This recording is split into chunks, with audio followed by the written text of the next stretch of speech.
Kyle loves Flora. Everyone knows that. At 20, he confessed his love to her on a TV show when they first met. At 23, he proposed to her, founded a company for her, and established a brand. Everyone thought he would love this woman for a lifetime. Except Flora. Only she knew that this man once held her in his arms while drunk, crying and calling out another woman's name. Hello, everyone, welcome to my channel. Subscribe us to read wonderful novels every day. Now the story begins. The plane is about to take off. Please turn off your mobile phones. On the plane, Flora was about to turn off her phone when a message popped up. Someone else has been invited to the concert. You don't need to come. Upon reading the message, Flora felt her pupils constrict, and a sudden sense of foreboding gripped her heart. She specifically took leave from the director and traveled halfway across the globe from the UK, just to fulfill her promise as Kyle's concert guest. But Kyle suddenly changed his mind. In the final minutes before takeoff, Flora slightly moved her fingers and sent a message, "I'm already on the plane." Until takeoff, Kyle still hadn't replied. Flora turned off her phone and gazed at the rising scenery outside the window, yet her heart sank deeper. At 7 p.m., the concert began. Flora sat in her seat wearing a mask and hat, surrounded by excited fans discussing eagerly, reminding her of her first time at his concert, back then. It was Kyle who made a special trip to the TV station to pick her up right on time. The big screen was filled with fans waving glow sticks, like scattered sparks of firelight. As the stage slowly rose, there appeared Kyle, clad in a studded leather jacket, exuding an air of rebelliousness with his bass guitar slung across. The screams from the audience pierced the sky, and Flora was soon immersed in the performance on stage. Soon, it was halftime. Kyle's deep voice came through the speakers. "Today is a special day. I've invited a special guest, someone who is, to me, the only guest in my heart." Hearing this, Flora turned pale. The only guest? What is she then? Flora looked at the stage in disbelief. Then a woman slowly rose from the stage. Kyle reached out his hand in welcome. The woman placed hers in it, and the two stood facing each other, sharing a knowing smile. Kyle said softly, "Today marks 10 years since Julia and I first met." Julia smiled gently, her eyes filled with nostalgia.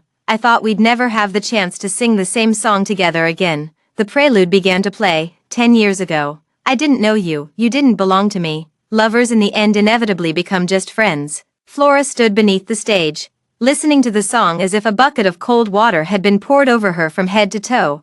Only she knew that Julia was Kyle's first love. The two on stage were singing about their 10 years together.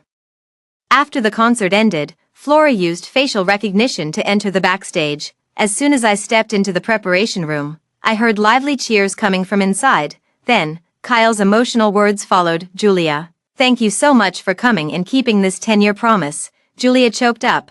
"I never thought you'd still remember this promise." Flora couldn't bear to listen any longer and pushed the door open. The people inside turned their heads at the sound, instantly falling silent.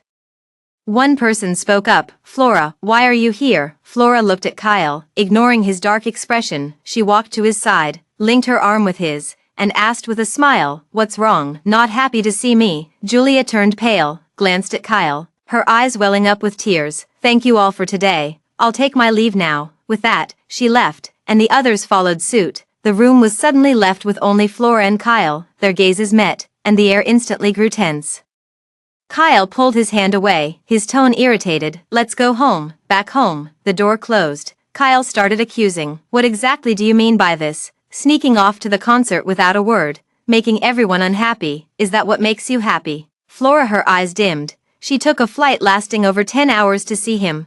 Kyle, yet he didn't utter a single word of concern. His mouth was full of nothing but accusations. Flora quietly watched Kyle and spoke wearily. "I'm exhausted.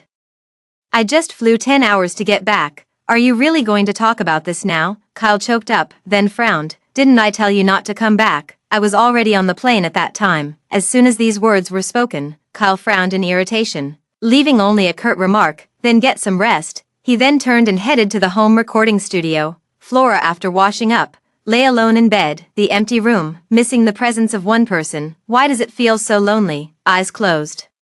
Flora was exhausted yet couldn't fall asleep. The next day, the agent Elsa picked up Flora to take her to the company. The low-key Alfred luxury van was on the move. Inside the vehicle, Elsa spoke eagerly. "The overseas production just needs to reshoot a few scenes before wrapping up.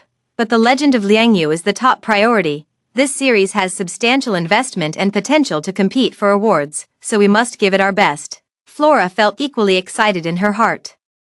For the martial arts sequences in this drama, she had been practicing 2 extra hours daily after work, leaving her body covered in bruises that still hadn't faded. Arriving at the company building, Flora had just stepped out of the car. A group of reporters swarmed around her. Flora was taken aback when she heard someone shout, "Flora, your lead role in The Tale of Liang Yu was suddenly recast. How do you feel about it now?" Flora frowned slightly and said, "What are you talking about?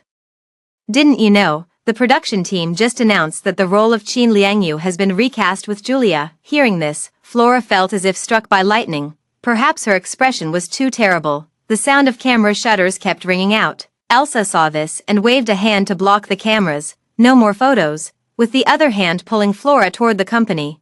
It wasn't until they entered the company that the head lowered. Flora finally picked up her phone. The page was displaying trending topics. 10 minutes ago, the production team announced replacing the lead actress with Julia. She prepared for this role for 2 years, and now they're replacing her just like that. Flora clenched her fists and headed straight to the meeting room, only to bump into Kyle and the director as they were coming out. It seemed the deal was already done. Flora forced down her anger, but couldn't suppress the coldness creeping into her smile as she confronted Kyle. "What do you mean by this? Why replace me?" Seeing this situation, the director quickly took his leave and departed. Kyle furrowed his brows, his eyes cold. "You caused a scene at the concert yesterday, and now you're making trouble at the company today. What exactly are you trying to do?" Flora's heart ached at these words. With a hoarse voice, she asked him, "Answer my question. Why did you replace me?" She didn't care if other scripts were replaced, but this one was absolutely non-negotiable. Kyle frowned impatiently. "Can't you stop being so greedy? You're already so popular. Do you really have to insist on this script?" She was greedy? Those words pierced her heart like a sharp knife. Flora suddenly felt her eyes well up with tears. Her voice trembled slightly. "Do you remember? This script was a gift from you." Originally, he had bought this script as a wedding gift for her. It was meant to be a testament to their love, carefully prepared over time. Kyle clearly had forgotten. And even if Flora mentioned it, he no longer cared. "This script doesn't have to be you. Anyone can replace you. Once I've made the change, I won't go back on it." With that, he left without a trace of reluctance. Flora felt a sharp pain in her heart. She chased after him a few steps before suddenly stopping. Outside the meeting room was a wall covered in photographs. That photo was of them 5 years ago, laughing freely and joyfully, their eyes and brows brimming with affectionate intimacy. Flora looked dazed, her memories suddenly flashing back to 5 years ago. Back then, she was at the peak of her fame, a sensation across the continent, a show, just debuted at 20 years old. Kyle still had a youthful face. He blurted out a confession right away. "Flora, I've liked you for many years." Flora, who started as a child star, had heard such words countless times and teased without taking it seriously. "Really? Then tell me what roles I've played."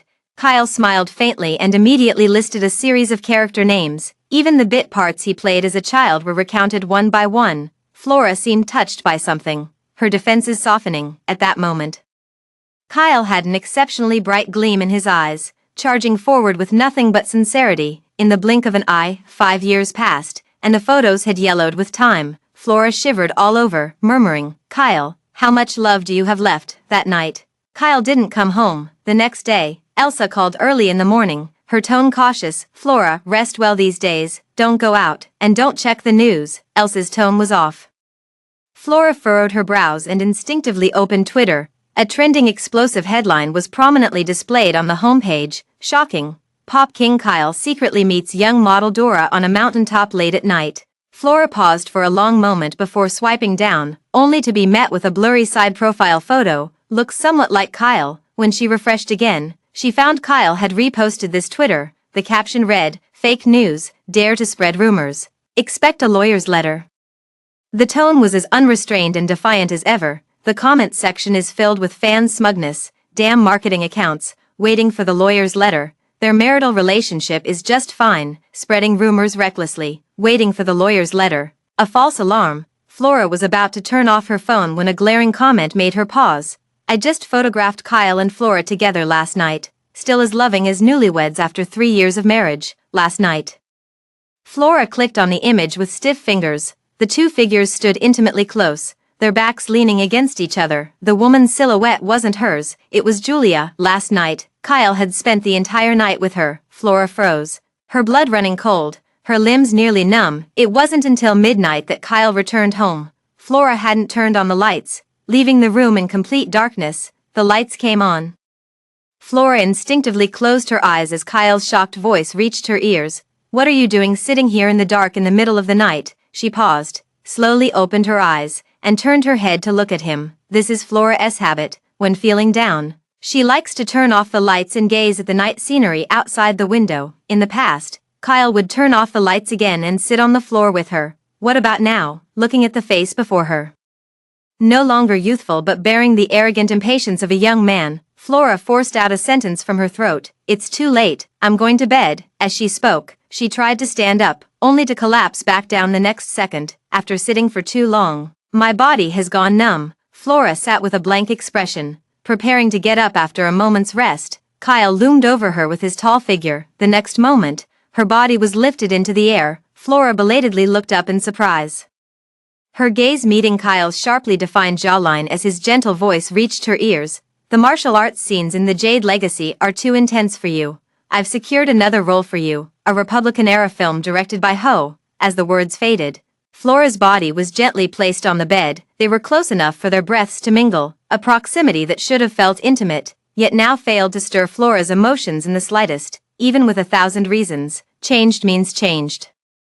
As he moved to kiss her, Flora instinctively turned her head away, her voice cold. "I'm tired." Kyle froze. Suddenly, he released Flora's wrist and straightened up, gazing at Flora with an inscrutable expression. The dim bedside lamp cast its glow upon Flora's face, cool and orchid-like in its serenity. Kyle felt utterly deflated. "Can you stop being like this? I don't owe you anything. Who are you putting on this cold face for every day?" A violent bitterness surged to the tip of her tongue. Flora froze where she stood. It took her a long moment to regain her composure. She clenched the sheets beneath her tightly, her voice icy. "Yes, I'm not naturally inclined to smile. Julia smiles more beautifully than I do." At these words, Kyle seemed struck to the core, shaking off Flora's hand. "Do you have to be so unreasonable? Why drag her into this for no reason?" With that, Kyle rolled out of bed, making as if to leave. Flora stared at the tall figures retreating back and asked in a trembling voice, "Can you honestly say you don't have any feelings for her?" Kyle responded with the violent slam of a door. In an instant, Flora's eyes welled up with tears. That night, she slept restlessly, plagued by one nightmare after another. The next day, Flora woke up with a splitting headache, pain. It felt like her entire body was in agony, her throat so hoarse she could barely make a sound. As she tried to sit up, her vision darkened momentarily. Flora fumbled for her phone and instinctively called Kyle. On the other side, Kyle was having dinner with Julia. The two sat facing each other in a pleasant atmosphere when Kyle suddenly spoke up. "Someone took a photo of us and posted it online. You should clarify it later." That photo in the comments section was still dug up as being Julia and not Flora. Julia fell silent for a moment before speaking again, her voice full of bitterness. "I can't clear my name." Kyle stopped what he was doing and looked up at her. He saw Julia's clear black and white eyes glistening with tears. "I have a guilty conscience." Kyle paused his hand. At that moment, Kyle's phone rang. Kyle glanced down and saw it was Flora calling, instinctively hitting the reject button. Beep beep beep. Flora turned off her phone, the dark screen reflecting her dazed face. She clenched her phone tightly. With no intention of calling back, Flora dragged her aching body up, put on her hat and mask, and headed out to the hospital. Just as she reached the roadside, ready to hail a taxi, suddenly, a group of paparazzi carrying cameras swarmed around. "Flora, Kyle and Julia, what is their relationship? They've been in frequent contact lately. Kyle, is he cheating?" The blinding camera flashes kept flickering in Flora's eyes, already suffering from a splitting headache.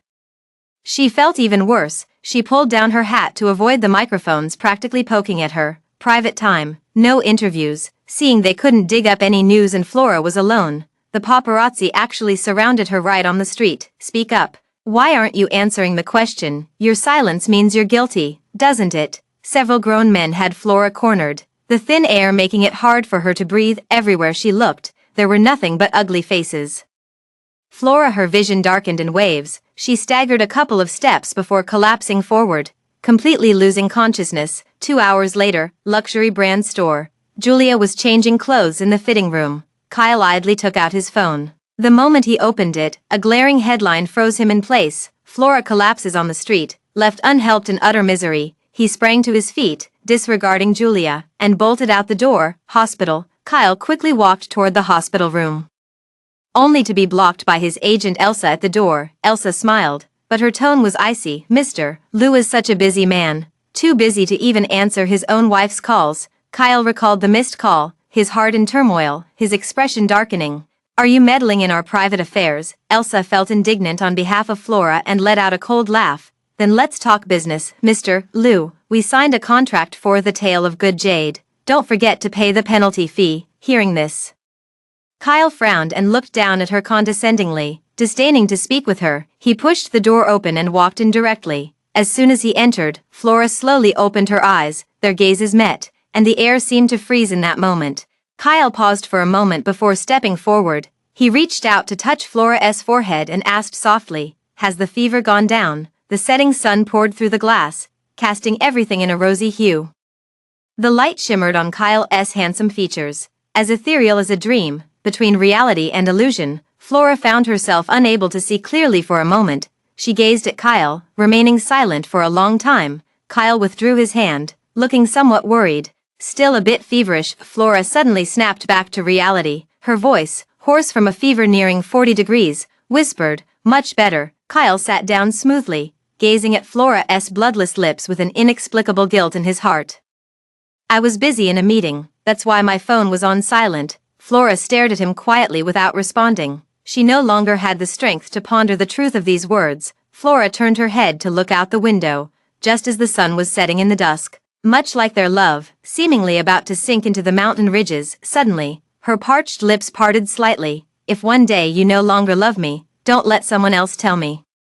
Her hoarse voice carried an unspeakable sorrow and bitterness. Kyle felt a surge of panic and tightly grasped Flora's hand. "Don't talk nonsense, you're delirious from the fever. We promised to stay together forever." Flora smiled faintly, her face pale. "Yes." She turned and gave Kyle a deep look, as if trying to see into his heart. The weariness in her gaze made Kyle's heart clench. He said gently, "Sleep, I'll stay with you." It's been a long time since I've seen Kyle like this. Flora sank into a deep sleep. After what felt like an eternity, the stinging pain on the back of her hand roused Flora. She turned her gaze and saw the foretube filled with blood.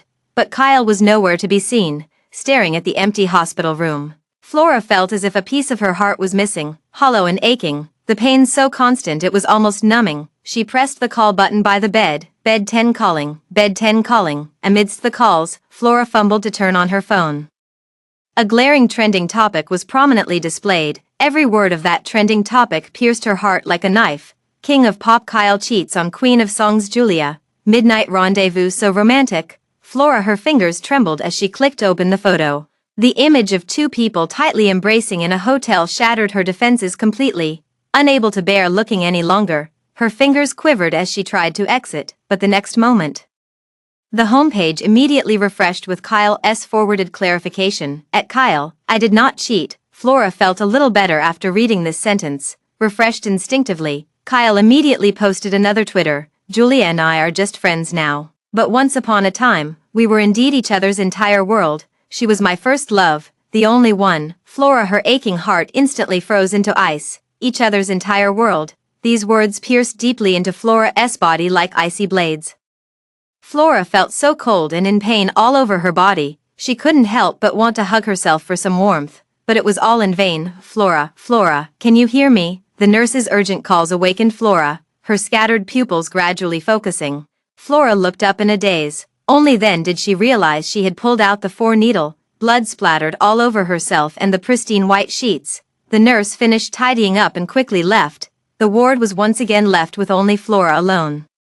She looked at the glowing screen and uncontrollably clicked open the comments section. At first, it was all condemnation of Kyle. The next moment, a large crowd suddenly flooded in with revelations. Rumor has it that Kyle and Julia were each other's first love, deeply attached, and it was Flora who came between them, leading to their breakup. Flora knew Kyle was from a wealthy family and deliberately schemed to climb up to him. How shameless. Flora's fans quickly jumped to her defense.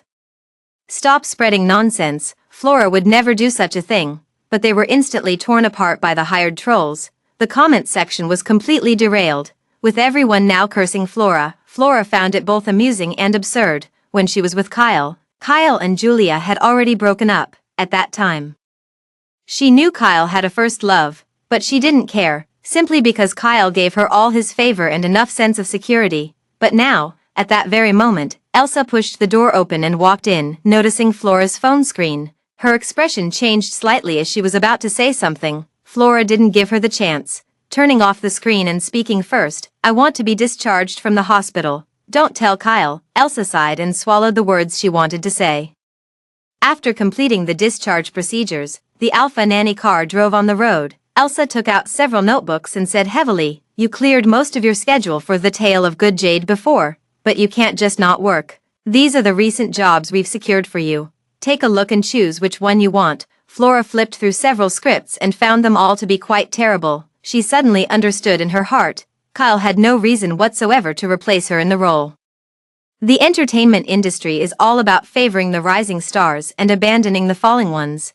Investors were terrified that their marriage troubles would backfire, and now she probably wouldn't get any good resources. Flora fixed her gaze on a variety show. "Let's choose this one." The reason for choosing it was simple. It was the only program that could start work in 3 days. She tried to numb herself with work to avoid overthinking. 3 days later, live recording of a variety show. Flora paused for a moment upon entering and seeing Kyle and Julia there. She remembered that the originally scheduled guests weren't them. Flora adjusted her expression and stepped onto the stage. Kyle leaned in, his tone somewhat accusatory. "These past few days, you haven't been home or answered calls. What's your deal?" Flora didn't respond, glanced at Julia and retorted, "And what's your deal bringing Julia here today?" Kyle paused, his tone softening. "I brought her here to clarify things." Flora gave him a surprised look. Just then, the host announced the start, interrupting their conversation. After some opening pleasantries, the host explained the game rules. "This is the of course game. The person being questioned must answer of course. Otherwise they'll be judged as losing." Flora and Julia were paired in one team. Kyle was in another. Julia was the first to take the stage, flashing a radiant smile as she said, "I choose Kyle." The room immediately erupted with a chorus of oohs. Recently, Kyle and Julia have been making headlines, and with the drama about to unfold, everyone was buzzing with excitement. Following the rules, Kyle took the lead and asked, "Your little fangs are adorable. Did you know that?" The game of sharply attacking the opponent's weaknesses was instantly Kyle transformed into a game of compliments. This sentence instantly warmed up the atmosphere.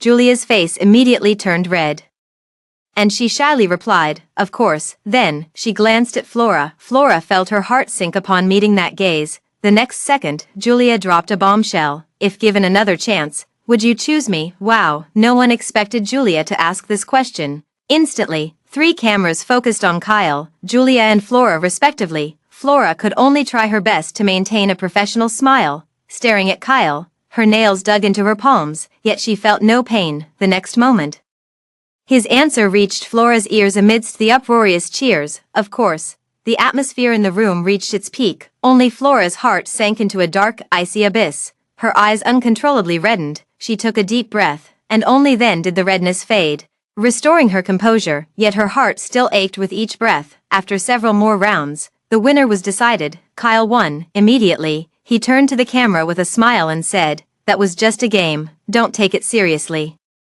My wife is right here, and I'll be kneeling on the washboard when I get home." Meanwhile, Julia gracefully exited the stage, deliberately standing next to Flora, in a voice only audible to 2 people. Whisper, "I personally think those who are unloved are pitiful. Don't you agree?" Flora remained expressionless, yet her nails dug deeper into her palm. The host smiled and said, "Next, let's invite Lucy." Before the words could even finish, Flora took a step forward and spoke calmly.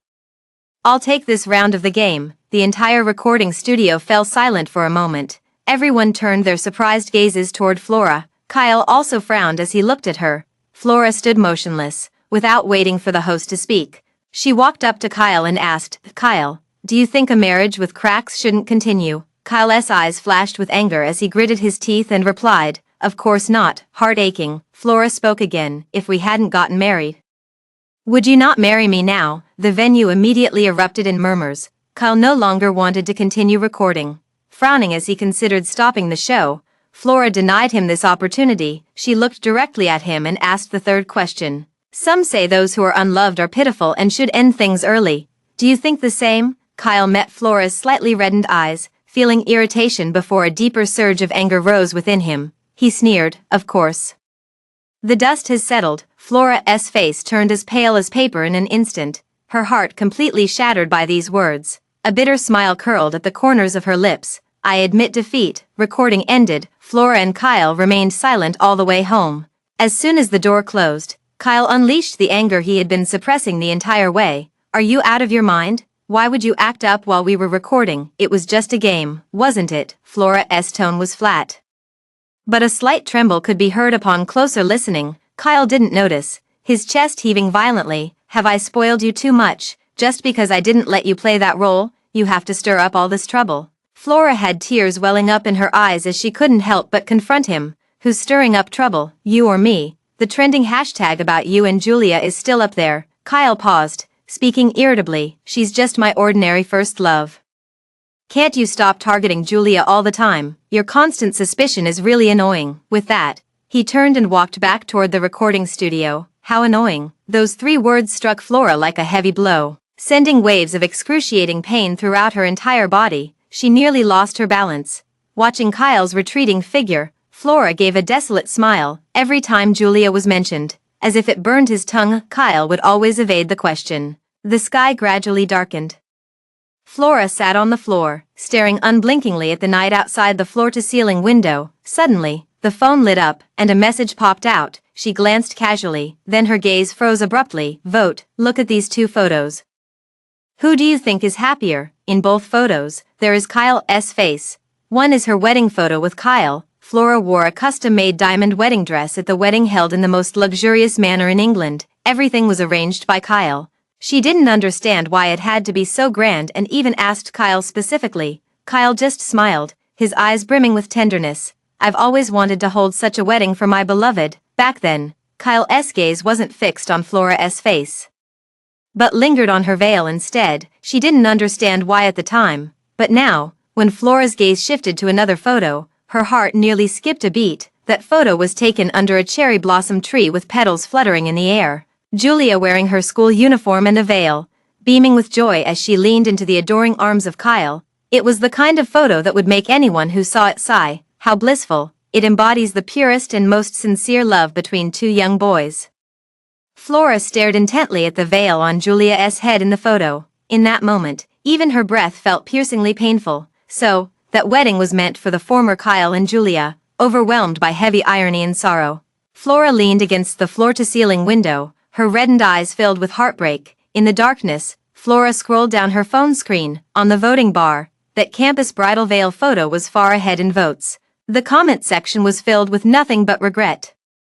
Campus love is so beautiful, but why did it have to end in tragedy? I can't accept it. I really hope Kyle and Julia can reconcile. They're the perfect match. Flora is just an old cow eating young grass. How shameless to cling to the position of Mrs. Lou. She should make way already. Every word of these comments felt like a hook, relentlessly piercing Flora's heart. She scrolled down until she could bear it no longer. Back in the room, Kyle was already asleep. His forehead was covered with messy, fine strands of hair, making him appear less sharp than usual. Flora slowly sat by the bedside, her fingertips lightly touching his disheveled hair. Kyle slightly furrowed his brows, the words spilling from his lips. Julia. Tears instantly welled up in her eyes. Falling silently. The next day, Flora woke up with swollen eyes. The room no longer carried Kyle's presence. Elsa came to pick her up for styling and frowned at the sight of her eyes. What happened to your eyes? You have an award ceremony to attend tonight. Flora parted her lips slightly, holding an ice pack to her eyes, but remained silent. Elsa sighed and didn't ask further. Award ceremony. Flora attended the red carpet in a light gold sequin dress, showcasing her perfect figure in full view. Walking past Flora's fan lightboards, fans could be heard comforting her. Sis, you're absolutely stunning. Don't let the unpleasantness get to you. Flora was deeply moved. Her fans had accompanied her for decades and were her strongest support. This emotion lasted only momentarily. Flora arrived at her seat and saw Kyle and Julia sitting next to her. The gazes of the surrounding celebrities subtly drifted toward them. Flora's smile faded slightly at the corners of her lips. Kyle gazed at Flora's dazzlingly elegant attire, a flicker of admiration flashing through his eyes as he couldn't help but praise, "You look stunning today, thank you for the compliment." Flora responded indifferently, taking her seat under the crowd's expectant, drama-seeking gazes. The awards ceremony began, and by the midway point, it was finally time to announce the Best Actress award. Flora couldn't help but sit up straight. At this moment, the screen displayed Flora, Julia, and the faces of two other actresses. The winner of the Best Actress award is Flora. Let's welcome her to the stage to receive her award. Flora had tears in her eyes. This was the only good news she'd received in a long time. She had just stepped onto the stage and was about to speak. At that moment, a stranger suddenly rushed onto the podium, shouting, "Flora, how dare you accept an award after stealing from Julia?" With that, he flung the liquid in his hand toward Flora's face. Flora was caught completely off guard, the icy liquid in extreme shock making her scream out loud. The scene instantly erupted into screams and chaos. Cameras kept clicking away. Capturing Flora's embarrassing moment, the first to rush over was Kyle, who pinned the person to the ground as they kept shouting, "This award belongs to Julia. Why do you always steal Julia's things, you bitch?" The security guard pinned the man down. Kyle immediately rushed to Flora's side. After examining her face, he let out a sigh of relief. "Thank goodness it's makeup remover, not sulfuric acid." Flora snapped back to reality, knowing she must look utterly disheveled right now. She gazed distantly at the crowd of onlookers below, then glanced at Kyle, feeling an overwhelming wave of sorrow. "Are you satisfied now?" she suddenly asked. Hearing this, Kyle looked at her in surprise. Flora struggled to hold back her tears, but the grief in her heart could no longer be contained. "Because of Julia, I was replaced in my role, labeled as a homewrecker, had makeup remover thrown at me. What's next? Do I have to give up my position as Mrs. Liu to satisfy you all?" Kyle suddenly stiffened, standing frozen in place for a long time without speaking. This farce finally came to an end, but the online controversy didn't stop. "Well splashed, homewreckers deserve to be publicly shamed. Who told her to knowingly be the other woman? Too bad it wasn't sulfuric acid that was thrown." In the car, Elsa trembled with anger as she read the comments. She looked up at Flora and said, "This is clearly Julia's hired trolls. Now everyone's calling you the homewrecker. We have to clear this up." With that, his fingers twitched slightly as he sent out a Twitter post. "An upright person is not afraid of a crooked shadow. Some people knowingly act as the third party and still throw mud. Have they no shame?" Flora was wiping her mottled face with a wet wipe when she glanced at Elsa but didn't stop her. But the next moment, Kyle immediately reposted Elsa's Twitter with a warning tone. "Julia is the most beautiful presence in my memory. No one should disturb her again, or don't blame me for being impolite." These words, like thorns, coiled around Flora's heart, causing her unbearable pain. She never expected that Kyle would treat her so differently. He could endure the online insults hurled at himself, but refused to let Julia suffer even the slightest grievance. At this moment, Flora's disappointment in Kyle reached its peak. At that moment, Elsa lifted her head from her phone, her brow furrowed. "Kyle wants us back at the office." Now, the impending storm in those words made Flora feel a heavy weight in her heart. Driving back to the company, Flora arrived at the meeting room barefaced and accompanied by Elsa. As soon as the door opened, Flora halted in her tracks. The room was filled with senior management, their expressions grave, as if awaiting the judgment of a criminal. She instinctively locked eyes with Elsa, both wearing expressions of wariness. Kyle, seated at the head of the table, said gravely upon their arrival, "Have a seat." After both took their seats, Kyle dropped a bombshell in the room. "I've decided to fire Elsa." Flora jerked her head up, eyes filled with disbelief. "Why?" Kyle said with a cold expression. "She acts radically, her PR methods are outdated, and she has damaged the company's image. Her abilities can no longer keep up." Before Kyle could finish, Flora interrupted. "How can you say that? You claim she's incompetent. In what way is she incompetent?" Her tone was light, yet laced with heavy sarcasm. Kyle furrowed his brows. The atmosphere instantly became tense and charged. The others, quick to read the room, stood up to leave. Elsa parted her lips as if to say something, but before she could speak, she was pulled away. Flora looked at his stern face, her voice hoarse yet every word crystal clear. "Back then, it was me who brought Elsa to switch jobs here, when your company was just starting out. I remember, in the first year she joined, Elsa brought in the first batch of artists. That year's financial statements outperformed other companies by who knows how many times. All these years, the company has built its foundation entirely on her connections, And now, just because of a Julia, you're going to kill the goose that lays the golden eggs.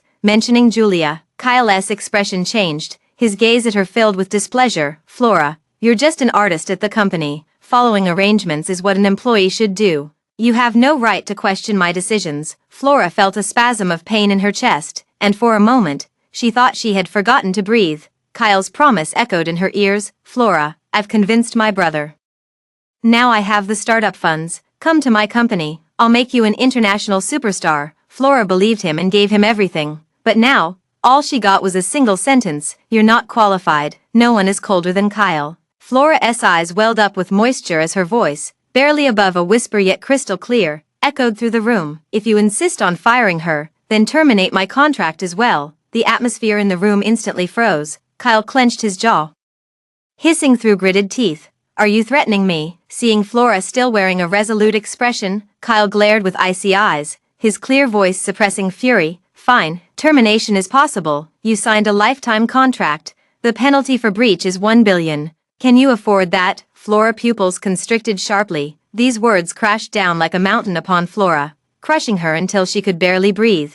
When she signed the lifetime contract, she never imagined that Kyle would use this contract, which she entrusted with all her trust, to control her. She raised her head, carefully studying the man before her. His features had become sharper, his aura carrying the cold authority of a leader. The rebellious rocker Kyle from back then was gone, replaced by the CEO of Galaxy Entertainment, a strange man who didn't love her. Flora suddenly smiled, tears slipping from her eyes as she softly uttered a single word: okay. With that, she resolutely turned and walked away. 1:00 a.m. The long-dormant official Twitter account of Galaxy Entertainment dropped a bombshell, shocking countless netizens who stayed up late to follow the drama, leaving them gasping in astonishment at Flora. Galaxy Entertainment has officially terminated its contract with actress Flora, and all related work has been suspended. Flora sat by the floor-to-ceiling window, staring motionlessly at this Twitter post as if turned to stone. Her phone was flooded with messages from countless people. What's going on with you two? Are you getting a divorce? Oh, I told you long ago Kyle was unreliable. See, he cheated. Poor judgment. Huh, only eager for drama and gossip.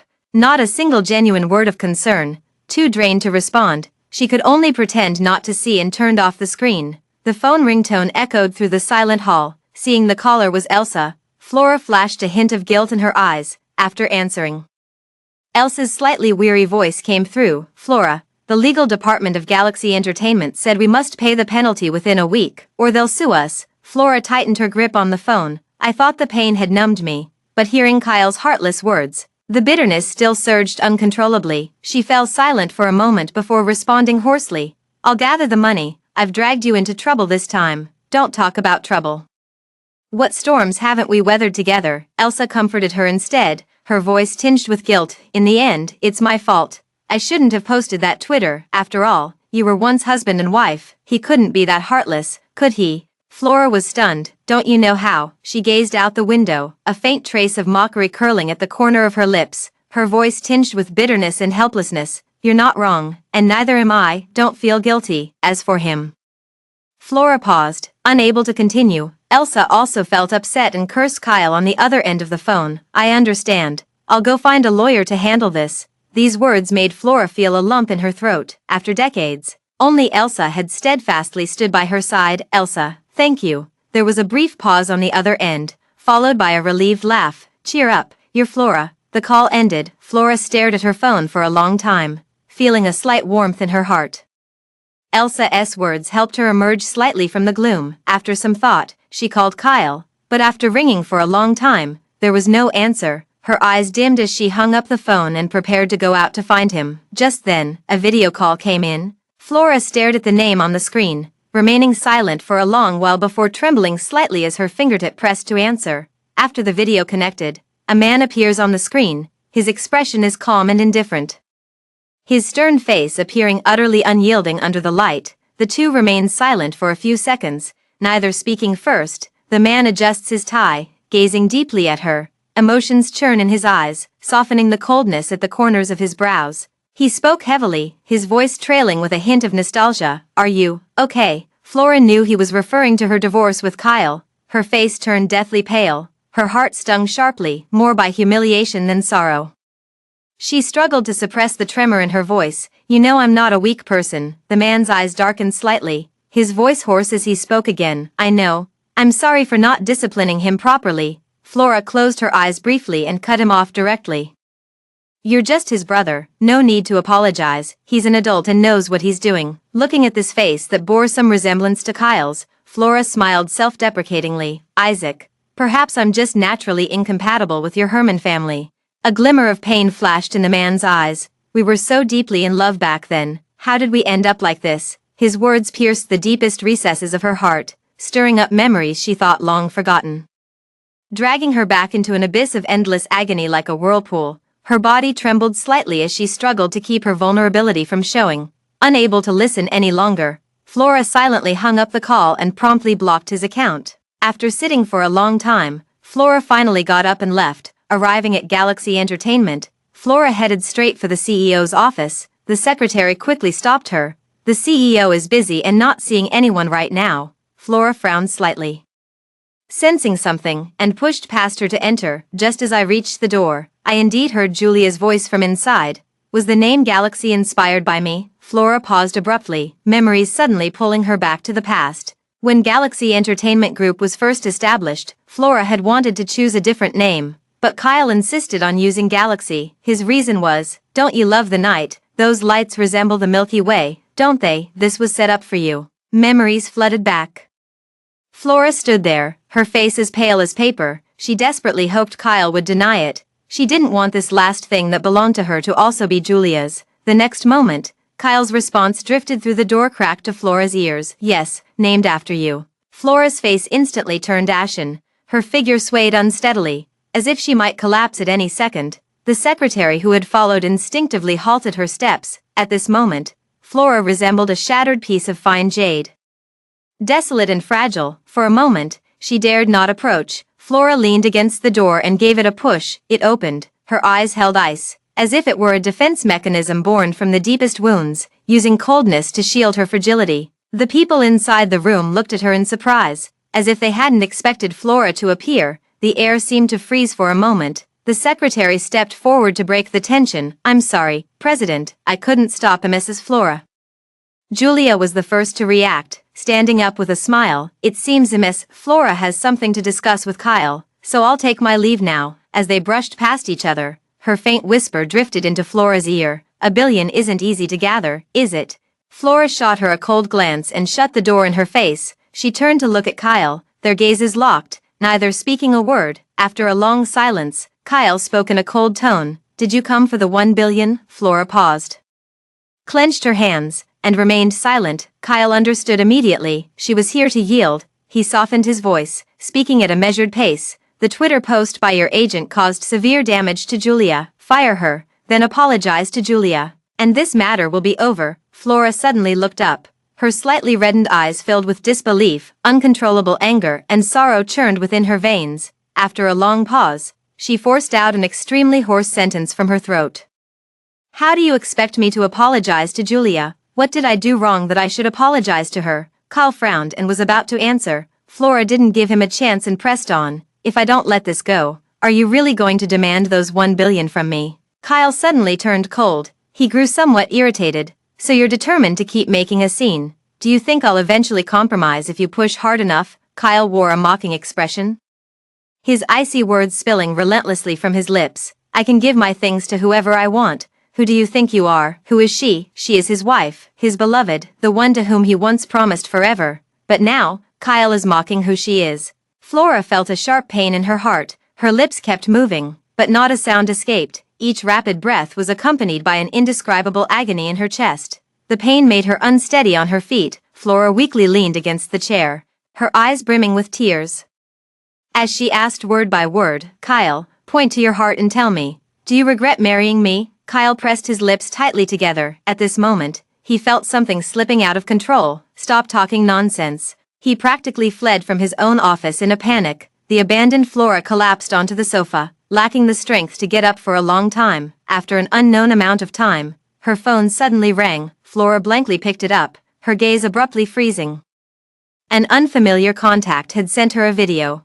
Somehow, intuition told Flora that this was sent by Julia. Flora bit her lip tightly, and finally, with trembling hands, she opened the video. The video began with Kyle walking out of the company. A girl suddenly rushed up to Kyle and shouted, "Kyle, I'm a fan of you and Julia's pairing, you two are real, right?" In the frame, Kyle smiled lightly. He glanced at the light sign and praised with a smile, "The light sign is very well made." The camera shifted to the light sign, where lights formed a heart shape, Kyle and Julia's names prominently placed right at the center of the heart. Then, Kyle picked up a pen and signed his name on the light sign. At the end of the video, a girl's scream could be heard. "The couple I ship is real," playback completed. The final frame lingered on Kyle and Julia's names, as if a sharp knife were twisting in her heart. Flora could barely breathe from the pain. Her lips were bitten raw. The taste of blood filling her mouth, tears streamed down Flora's cheeks as she whispered with a smile, "So this is what you wanted." This video was the straw that broke the camel's back. Her heart collapsed along with the straw, shattering into pieces as it hit the ground. Flora felt utterly hopeless. Kyle's vow still echoed in her ears, "Flora, I will love you forever, and we will never be apart." But in fact, the word forever is written in just 11 strokes. Kyle sat in the bar, utterly frustrated. The more he drank, the more chaotic his thoughts became. He couldn't understand. Just firing a manager, Flora had actually escalated things to this extent with him. After much hesitation, Kyle called his assistant and instructed, "Retract the Twitter post about terminating the contract with Flora." At that moment, Kyle's Twitter notification sounded. It was the distinctive tone of Flora posting on Twitter. He instinctively clicked on it. But after reading just the first few lines, he froze in place. "At Kyle, when I asked you these 3 questions, I wasn't seeking an answer. Rather, I wanted to tell you why I chose to let you go." "Kyle, did you hesitate when you gave our love story script to Julia?" "Kyle, were you happy when you went on a date with Julia while I was hospitalized?" "Kyle, in that second when you signed the CP light board, did you even remember your wife's name is Flora?" Some say those who fall out of love slowly are the most pitiful. By the time you love someone the most, they no longer love her, yet no one says that those who cool slowly are the most heartless. When she stops loving you, she can never boil again. Flora, when typing these 3 questions, she was merely recounting her own experience, telling Kyle, "Why I gave up on you. For these 5 years, I loved you with all my might, believing we would be together forever. But lately, I've doubted countless times that the love in your memory was fake. Otherwise, how could you have become like a completely different person?" The script, The Tale of Liang Yu, was something you spent a fortune to create for me. It was our wedding anniversary gift. You didn't even blink before giving it to Julia. You say I'm greedy, making a fuss with you over this role, but it holds extraordinary meaning for us. It's the testament of our love. I've portrayed countless roles in my lifetime, but this one is the most special, simply because it was given by you. But it seems you've forgotten. When I was hospitalized, you tenderly told me you'd stay with me all night, yet that very night, you went to accompany Julia instead. I was jolted awake by the excruciating pain of blood reflux. At this point, I still held on to a faint hope that you might change your mind, until the moment I saw you signing the Yinxin couple's light board. I completely gave up. Someone who doesn't love you can never be pulled back. Some say love is letting go. I loved you. So I won't stop you from running to the person you want to be with." Kyle looked frosty. He barely finished reading before exiting the page. Only those 3 questions still lingered in his mind. But he didn't perceive those as Flora's grievances. Instead, he thought she was making trouble again. He scoffed, tossed his phone aside, and didn't reach out to Flora. Instead, he called his assistant. No need to retract that trending topic. Fuming inside, he thought she would come around and soften up once she cooled down. The internet has already erupted in a huge uproar. "I, Flora, am so unlucky. We're legally married, yet the trolls are twisting it into me being the other woman." "Flora, we support you. Divorce that scumbag as soon as possible." "Are they really getting divorced?" "Flora, can you bear to give up this golden bachelor?" "TSK, Flora, this old witch. If you want a divorce, then get divorced. Why drag our Julia into it? Can't keep your man and now blaming others." At Kyle, at Julia, did you two have an affair during the marriage? For 3 consecutive days, the 3 individuals at the center of public opinion made no response. Kyle is busy working on a new album and has no time to deal with this. Only when he had some free time did he finally open his phone. At a glance, I noticed Flora's pinned Twitter post still at the top. His heart skipped a beat as anger surged within him. At that very moment, Julia knocked on the workshop door with a smile and walked in. "Kyle, I'm about to join the cast of The Tale of Good Jade. Will you have time to visit me on set? Kyle was taken aback. The line, "Did you hesitate when you gave our love story script to Julia?" suddenly reappeared in his mind. But then he smiled and nodded. All right, I'll go. After chatting for a while longer, Julia was about to leave when she suddenly remembered something and pulled out a document from behind her. I just passed by the front desk, and this seems to be from Flora for you. So I brought it over. Kyle frowned slightly and took it, opening it. At that moment, he felt nothing at all, just the ordinary act of opening a file, until he saw the words on it. In that instant, his pupils constricted. And he could barely hear a sound. Divorce agreement. Pulling out the paper, his gaze fixed on the signature line. Two familiar signatures were clearly handwritten there. Flora. Kyle clenched the paper so tightly that his knuckles turned white. Without caring Julia was still present, his face darkened as he dialed Flora's phone number. Beep beep beep. It was clear he had been blocked. Kyle's chest heaved with anger as he opened phone and sent a message to Flora. What do you mean by this?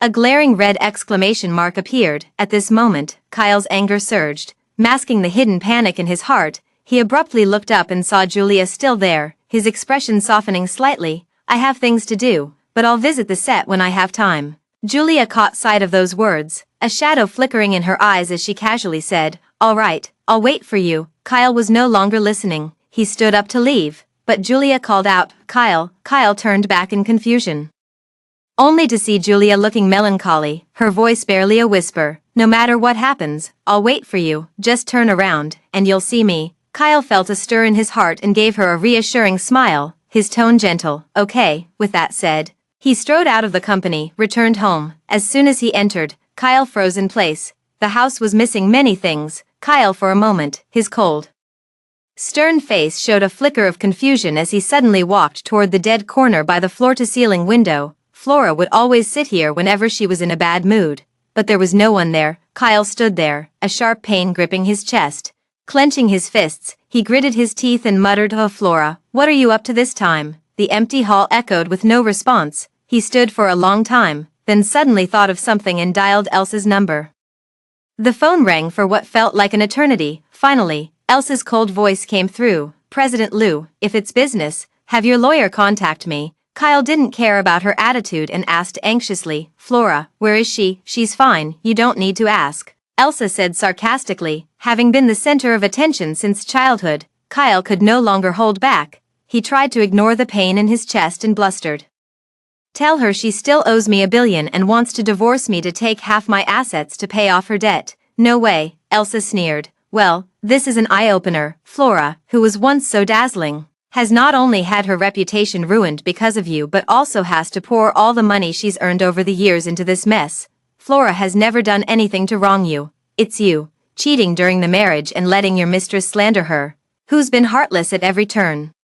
Treating her like this will bring you retribution. If you have even a shred of conscience left, sign the papers. Otherwise, we'll see you in court. Every word struck like a dagger to the heart. Kyle clutched his phone tightly, the pain intensifying with each breath. After a long silence, his tightly pressed lips finally parted. At 10 tomorrow. Have Flora come talk to me. 10 o'clock the next day, Galaxy Entertainment conference room. Kyle and Flora sat facing each other, flanked by their respective managers and lawyers. Kyle's dark eyes remained fixed unblinkingly on Flora, who wore sunglasses. Without uttering a word, she's lost so much weight, her lips so pale. Has she not fully recovered from her illness? Silent for a long time, Flora was the first to speak. If there are no issues, then sign. Hearing Flora's resolute words, Kyle felt a pang in his chest. He straightened up and replied coldly, I don't agree to the divorce. The words fell. The room fell into complete silence. After a long silence, Flora finally spoke. Why, after we divorce, you can marry Julia? Isn't that what you want? Her voice was weary and filled with confusion. Flora was genuinely puzzled. Across from her, Kyle looked grim upon hearing these words, almost forcing the words through his teeth. I refuse, no matter what. Flora blinked her swollen eyes behind the sunglasses, feeling a surge of irritation in her heart. During this time, her tears had dried up, and all the pain and sorrow had eventually turned into exhaustion. She just wanted to end this marriage as soon as possible. But things never went as planned. Flora suddenly didn't want to stay any longer. She straightened up and said to Elsa beside her, Let's go, there's nothing more to discuss. With that, She didn't even glance at Kyle as she rose to leave. Suddenly, Kyle's cold, hard words came from behind Flora. "If you walk out that door today, there will be no chance for us ever again." With her back to Kyle, Flora paused, feeling utterly absurd inside. Does he still think he's just fooling around? Can't he see his own heart, riddled with countless wounds? Flora felt a heavy weight in her chest. After 5 years of love, they had originally planned to part amicably, but Kyle insisted on burning bridges. So she couldn't be blamed for what came next. Flora closed her eyes briefly and said in an extremely soft tone, "Since you refuse to agree to the divorce, we'll see each other in court." With that, she walked out of the company steadily. Only after getting into the car did Flora cover her chest, trying to suppress the rising bitterness. The following Elsa asked with concern, "Are you okay?" She lowered her eyes and shook her head, but her slightly trembling eyelashes betrayed her inner turmoil. The car started. Flora gazed at the receding tree shadows outside the window and said quietly, "Elsa, how can a person's heart change so quickly?" Elsa let out a sigh and gently patted Flora's shoulder, saying earnestly, "This time, don't look back anymore." Flora smiled faintly, her eyes filled with endless sorrow. "You know, once I've made up my mind, I won't turn back." Soon, the court summons for Flora's divorce lawsuit arrived. Flames seemed to blaze in his eyes as he once again reduced the newly renovated office to utter chaos. Julia heard the commotion and came to the doorway. Surveying the wreckage, a shadow flickered through her eyes. Step by step, she approached Kyle at the center, attempting to console him. "Kyle, what's wrong?" Standing amidst the wreckage, Kyle suddenly spoke, his voice hoarse. "Stay back, I need to be alone." Julia froze in place. She looked up and saw Kyle's face darken with fury. Upon closer inspection, she could even detect the pain and confusion hidden deep in his eyes. Julia stood dazed for a moment before silently retreating. Late night, in a dimly lit bar, Hardy had been asleep but was dragged out of bed by Kyle in the middle of the night to drink at the bar. Propping his chin on his hand, he watched as Kyle, eyes bloodshot, gulped down high-proof liquor one sip after another. He then glanced at the Kyle had been clutching tightly, a court summons. He couldn't help but sigh. "Why must you do this?" Kyle paused the hand holding the wine glass. He took another gulp and coldly spat out a sentence. "I came to drink with you, not to talk about anything else." Hardy straightened up. The previously careless expression turned serious. "Kyle, your wife is truly heartbroken. If you keep this up, you'll really lose her." Kyle's pupils contracted. He set down his glass and stood frozen in place for a long time. Returning home and turning on the lights, Kyle, reeking of alcohol, instinctively called out, "Flora." There was no response. Kyle's cheeks, slightly flushed from drunkenness, turned pale for a moment, staggering as he walked. He sat down by Flora's favorite floor-to-ceiling window, quietly gazing at the night outside. Flora has already left this home. Realizing this, his heart felt as if a piece had been hollowed out, leaving an empty void. After sitting for a long time, he called his assistant. "Delete that termination Twitter post." The next day, the topic of Galaxy officially deleting the termination Twitter post surged to the top of trending searches again. The fans were plunged into confusion. Even the official Galaxy account deleted the termination Twitter post. Could it be that Kyle and Flora have reconciled? No way, Flora must not look back. A good horse doesn't return to old grass. Belated affection is cheaper than grass. Scumbag. Get lost. Elsa saw it and raised an eyebrow. She glanced at Flora, who was also reading the comments, and said, "Kyle has changed his ways." Flora asked without looking up, "We didn't pay the penalty fee. Haven't they sued yet?" "No," Elsa replied, and then her phone rang. Her expression brightened as she answered the call. "Really? Then help me schedule a time first. We're both flexible." After hanging up, Elsa excitedly said, "A company wants to sign you and is willing to cover your penalty fee." Flora looked up in surprise. Someone is willing to pay 1 billion. With such thoughts in mind, Flora and Elsa made their way to Jinha Entertainment News. As they walked, Flora couldn't help but glance around at the company's environment, luxurious yet understated. This was a newly established company, rumored to have investors from overseas. Jinha Entertainment press conference room. Flora and Elsa sat side by side, with the scenic area manager seated opposite them. After exchanging pleasantries, he slid 2 contracts toward Flora and Elsa, smiling as he said, "Here are the agreements, take a look." Flora took one and glanced at it, a flicker of surprise crossing her eyes. No wonder, the terms of this contract were overwhelmingly favorable to Flora. Not only do they pay liquidated damages, but the contract is only for 5 years. with a 50-50 split of earnings, and the penalty for termination is only 1% of the liquidated damages. Flora paused for a moment, exchanged a glance with Elsa, and silently put down the contract. This contract is excellent, so good it's almost unbelievable. Mention it to anyone outside, and they'd click their tongues in admiration, calling it a company with a conscience. This way of doing things is very much like someone. A familiar figure involuntarily comes to mind.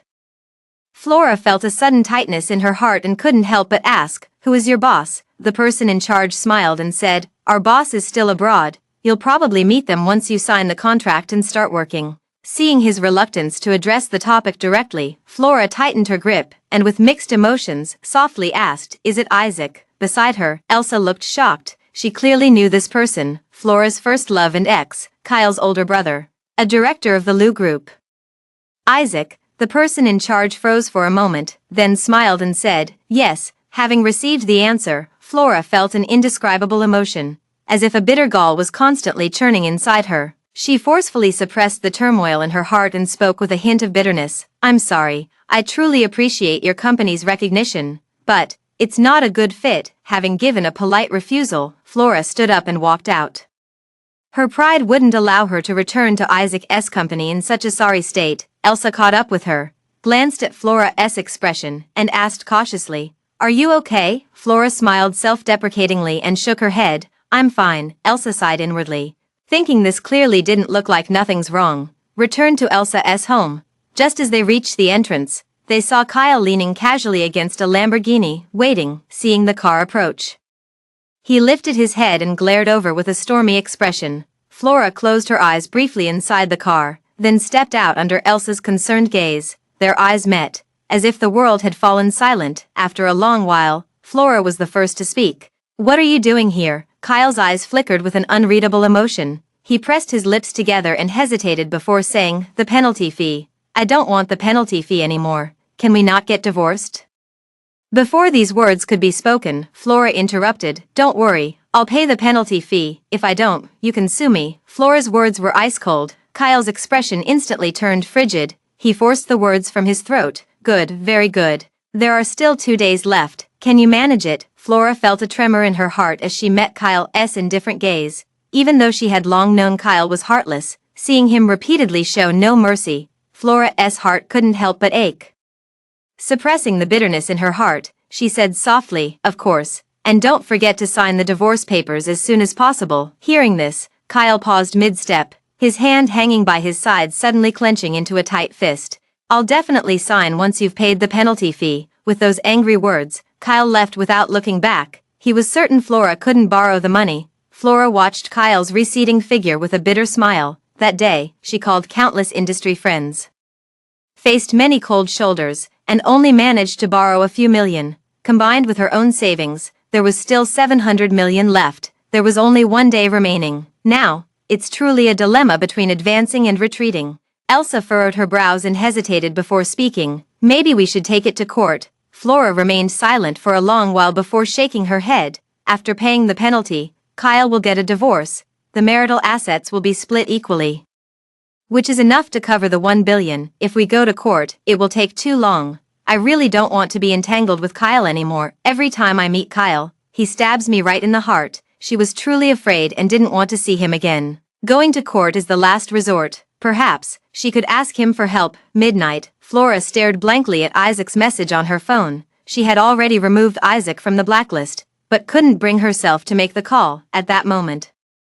A chat window suddenly popped up on phone. "Why won't you accept the contract? It's from Isaac." Seeing these words, Flora pressed her lips tightly for a long moment before slightly moving her fingers to send a message. "Can I borrow some money?" After sending this message, Flora immediately regretted it. She pressed to recall the message, hoping in her heart that Kyle hadn't seen it. Just 1 second, a single word came through from the other side. "Okay." Flora seeing that word, her heart skipped a beat. She clutched her phone tightly, regret washing over her, yet she also felt a wave of relief. Outside the window, the clouds parted and the mist cleared, moonlight pouring down, just like her life, about to embrace a brand new beginning. The next day, on the way to Galaxy Entertainment, Flora kept staring at her phone, growing increasingly nervous as no transfer notification appeared. Isaac not planning to lend the money anymore. Then, she shook her head.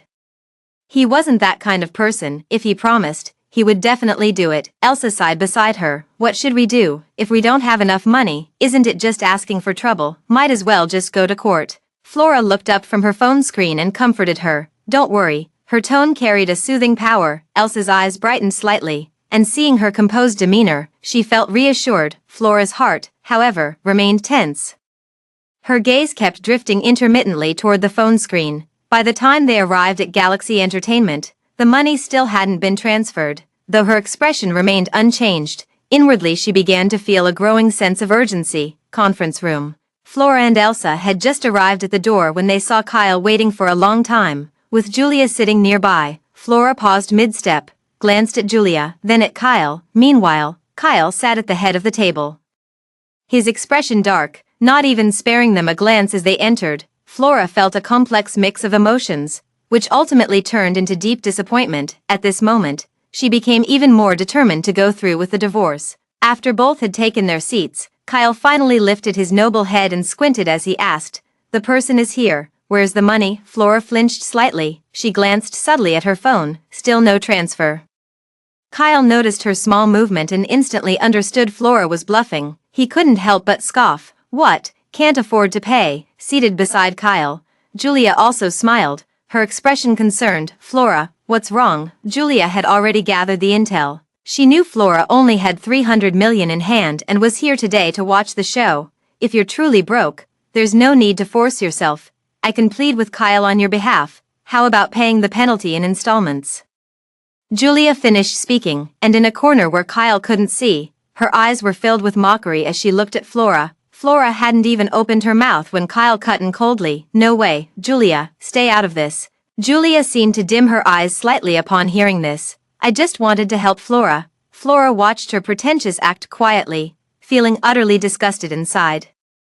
Nearby, Kyle frowned. Ignore her. Not a single cent less of the billion must be paid today. Let's see how long she keeps up this act. After a long silence, Flora suddenly smiled. The spacious meeting room was crystal clear. Kyle and Julia turned their heads at the sound to look at Flora. Meeting their gazes, she straightened her posture and spoke coldly. The money has been transferred. Sign the divorce papers. Kyle stiffened abruptly, his voice rising in shock. Impossible. How could you possibly have gathered that much money? Flora paused in her tracks. Kyle knew he couldn't scrape together the money, yet he coldly watched himself grovel for loans. She had never humbled herself so much to beg others before. Yet Kyle kept pushing her step by step into a dead end. At this moment, Flora looked at his features and could no longer feel the heart-wrenching pain, replaced instead by deep disgust. Kyle's actions made Flora completely wake up. For a moment, she even doubted whether she had truly loved such a man. If I can't figure it out, I won't think about it anymore. Flora took out the divorce agreement and slid it across the table toward Kyle. Sign it. Flora's tone had never been so resolute before. This 5-year relationship was ultimately misplaced affection. Divorce was the best choice. Kyle stared fixedly at the divorce agreement, a fleeting trace of pain flashing through his eyes before vanishing instantly. Flora almost thought she had misread it. He seemed unable to believe it and called the finance department. Did the company just receive a deposit of 1 billion, presumably receiving an affirmative response? After hanging up the phone, Kyle looked extremely grim. He stared at the divorce papers, motionless. Flora lost patience and handed him the pen. We're all busy here. Please hurry up. Kyle remained inactive, which greatly agitated Julia standing beside him. Seeing her chance to rise was almost within reach, her previously concealed patience wavered, and she spoke out of turn. Kyle, Flora is asking you to sign. Kyle suddenly snapped back to reality. Lost in thought, he abruptly asked, do you want a divorce because there's someone else? The words hung in the air. Flora whirled to face Kyle, her eyes wide with disbelief. What nonsense are you talking about? She never expected that Kyle would turn the tables and accuse her of infidelity. When it was clearly him who couldn't stay true, in her line of sight, Kyle clenched his jaw. How else would you explain this questionable money of yours? For a moment, Flora felt nothing but absurdity. Long-suppressed emotions finally erupted. She spoke with a mocking tone. White, do you think that just because you cheated, others must cheat too? Indeed, when one's heart is dirty, everything they see is dirty. Kyle's anger flared up as well. He threw the pen aside, his expression turning cold. I don't agree to this divorce agreement. If you've cheated, I'd still have to give you half the assets. What a terrible deal. Hearing this, Flora's face instantly turned pale. Kyle's tone was resolute. Clearly convinced that she must have cheated, Flora sat upright, struggling to contain the trembling of her body in anger, her voice quivering. Kyle, don't push me too far. I've searched my conscience and never done anything to wrong you. On the contrary, it's you. Your scandals are all over the place. Even a blind person could see your feelings for Julia. Clearly, it's you who's been unfaithful, yet you turn around and accuse me. Truly eye-opening. As she spoke, her eyes reddened with barely contained anger. Kyle pressed his lips together so tightly they nearly formed a straight line. The profound disappointment in the woman's eyes left him with a lump in his throat. After a long silence, so long that Julia could no longer bear it, Kyle finally spoke. I disagree, and that's final. Flora clenched her fists, on the verge of throwing caution to the wind and punching him. She barely restrained herself and was about to retort when the conference room door suddenly swung open. Flora instinctively turned her head to see a man in a sharply tailored custom suit stride in. His aloof demeanor and every movement exuded the natural authority of someone in power. This man was none other than, all the way from abroad, Isaac. Flora could hardly believe her eyes, staring blankly as he walked toward Kyle, his gaze as cold as ice. Had enough fun. How familiar those words sounded. Isn't this exactly what Kyle often says to himself? Flora suddenly snapped back to reality and saw Kyle abruptly stand up, his face lighting up with joy. Brother, when did you return to the country? He didn't care at all about Isaac's tone. At this moment, he shed his businessman demeanor, revealing the admiration of a younger brother for his elder brother. They hadn't seen each other for many years. Flora's heart also rippled with a faint stir. Ever since Flora and Kyle got together, Isaac had been developing his career overseas. Not even returning during holidays, Flora knew he was avoiding her. She glanced at him silently. Unable to suppress a sigh in her heart, Isaac remained as ever, as if time had left no mark on him. Yet the coldness emanating from his brow made him increasingly unapproachable. Isaac cast a glance at the divorce papers on the table, his eyes inscrutable. Then he turned to Kyle, his tone grave. Resolve these matters as soon as possible. The old man is very displeased with your recent situation. With that, he turned and left. Kyle froze momentarily upon hearing this. He stood for a long time, staring silently at the divorce papers. Kyle always obeyed his brother's words.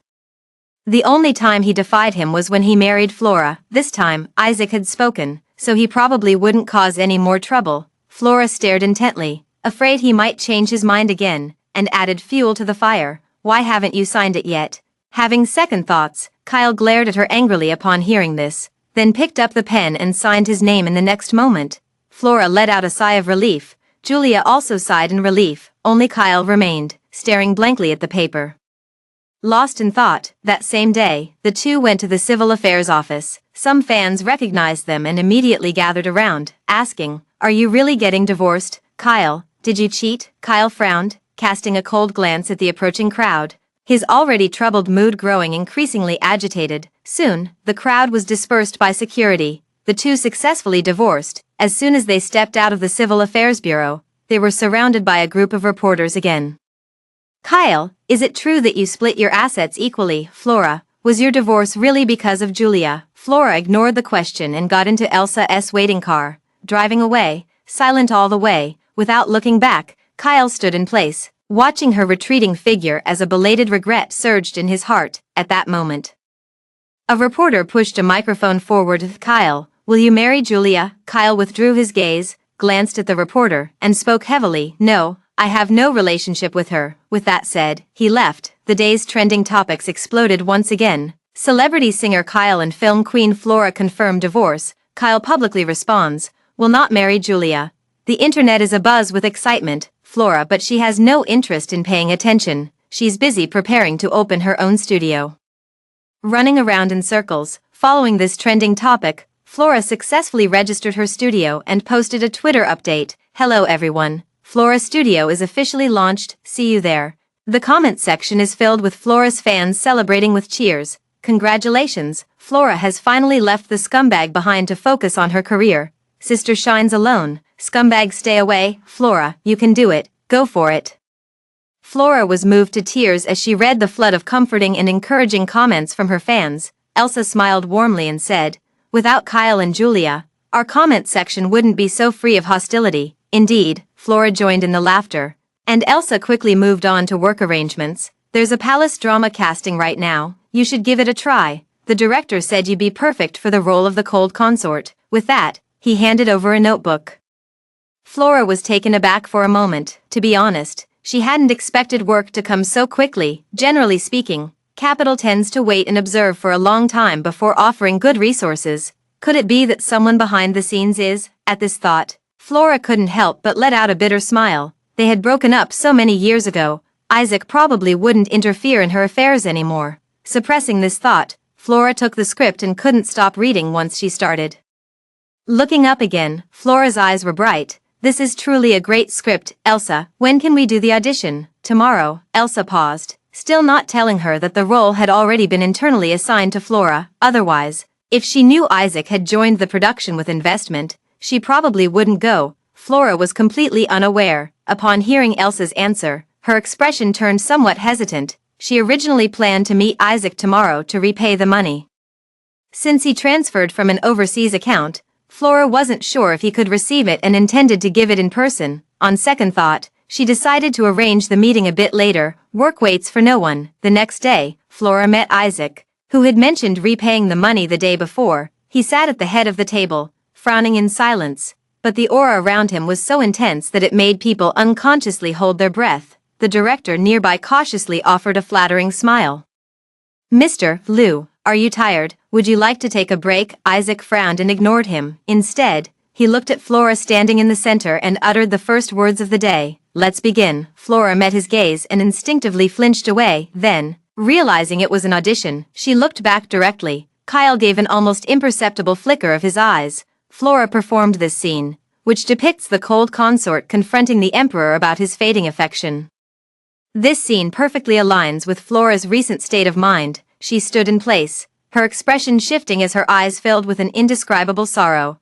As if the entire world had dimmed around her, Flora trembled slightly, her words dripping with anguish. "Your Majesty, have you forgotten the vows we swore to each other?" The person who doesn't exist across from me seems to have said something. Her heart instantly turned to ashes, her face as pale as paper. In the end, it was just my own wishful thinking. Everyone present was drawn into the moment. An indescribable sorrow lingered in the air. After Flora finished performing, the audience remained spellbound, unable to react for a long while. A snap.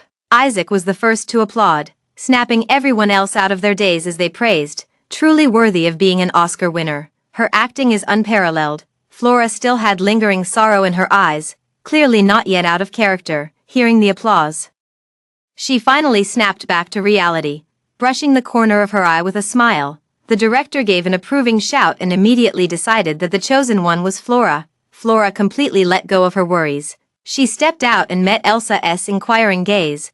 Giving a slight nod, Elsa smiled and also let go of her worries. The two arrived at the parking lot and were about to get into the car when a bodyguard approached. "Hello, Miss Flora. President Liu requests your presence." What was meant to come would always come. Flora realized the moment she saw Isaac that this was all his doing, very much his style. His way of expressing love was by giving money, resources, and connections. Flora sighed inwardly, offering a reassuring smile to the worried Elsa before stepping into a discreet Rolls-Royce. As soon as she entered, a familiar scent of cold pine enveloped her. Flora couldn't help but pause. This was the perfume she had gifted him before. Isaac had been using this brand all along. She couldn't resist glancing sideways at him. Isaac looked over, and their eyes met unexpectedly. Flora immediately straightened up, not daring to glance again. After a moment's thought, she took a card from her bag and handed it over. "This is the money I owe you. I've been too busy to return it until now. The pin is your birthday." Isaac curved his lips as he took it. "You still remember my birthday?" The deep voice tinged with laughter seemed to pour into his ear, growing gradually clearer inside the car. Flora couldn't help but hold her breath, her heart filled with indescribable complexity, and softly replied, They had been together for 5 years. No matter how busy Isaac was, the two would always celebrate their birthdays together. How could she have forgotten his birthday? The car fell silent instantly. Both of them involuntarily recalled deeply buried memories. After a long pause, Kyle suddenly spoke up. "Let's have a meal together. How about going to Hexianlu again?" Hearing this somewhat presumptuous invitation, Flora hesitated for a moment, but considering the great favor they had done for her, it would be impolite to refuse. She then softly agreed. Soon, they arrived at Hexion Tower. Inside the private room, the two sat facing each other. Kyle ordered several dishes that Flora liked. As if remembering something, he looked up and asked, "Would you like anything else?" Flora instinctively blurted out, "Ate treasure chicken." By the time she realized it, her expression involuntarily stiffened. This was Kyle's favorite dish. Out of habit, she had casually mentioned it without thinking. Isaac's expression remained unchanged, but a shadow flickered in his eyes the moment he lowered his gaze.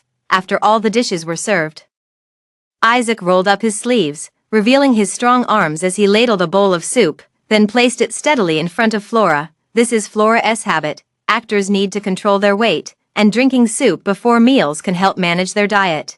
Flora looked at the bowl of soup, and her heartstrings were inevitably tugged. She never expected him to still remember these little habits. During the meal, Flora went to the restroom. Passing by a private room, I suddenly heard a familiar voice, "Kyle. You're already divorced, why won't you accept me?" Flora paused mid-step and stopped. That sounded like Julia's voice. Just as she was about to leave, Kyle's slightly impatient voice came from inside. "No reason. Did you ask me out just to say this?" Flora doesn't have the habit of prying into others' privacy. Just a few steps out, she bumped into Isaac's tall figure approaching. "Flora, what are you doing here?" Flora's pupils contracted as she stepped forward, grabbing his arm to leave. Kyle didn't know about her past relationship with Isaac, and her first instinct was to avoid the situation, but it was too late. Inside the private room, Kyle heard Flora's name and had already stepped out. He looked up and saw his ex-wife standing side by side with his brother. His ex-wife's hand was still holding on to his brother's, and the usually fastidious Isaac didn't shake her off, instead letting her continue to hold on. Kyle stared at Flora holding Isaac's hand as if he wanted to devour someone, shock mixed with disbelief in his voice. "Why are you two together?" The intensity of his gaze was scorching. Flora blankly let go of the hand, momentarily at a loss for how to explain. Kyle pressed again. "What's your relationship? Why are you so close?" Flora was struggling to think when Isaac beside her spoke directly. "We were each other's first love." As soon as these words were spoken, Kyle's expression changed drastically, shifting from shock to realization, then to contemplation and suspicion. Finally, he muttered dejectedly, no wonder you've been staying abroad all this time, brother." At that time, Kyle couldn't understand why his brother was so determined to pursue development overseas. Thinking back now, it seems it was on the day he and Flora made their relationship public that his brother suddenly left. No one knew exactly what had happened.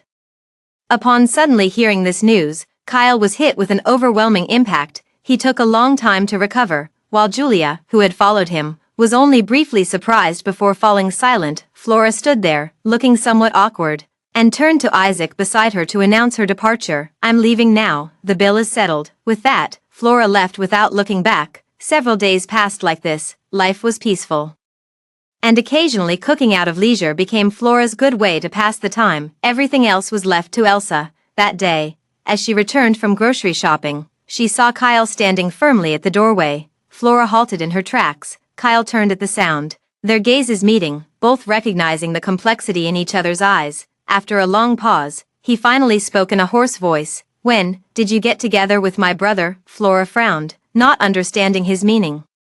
"I have no relationship with your brother now, but it's true, we were once each other's entire world." These words, Flora returned verbatim to Kyle. As soon as the words landed, Kyle's face instantly paled. Flora clearly saw a trace of panic in his eyes. Kyle clenched his fists tightly, forcing out a sentence from his throat. "Flora, I regret it. Let's not get divorced. Let's go back to how we were before." Just like before, Flora's expression was slightly dazed.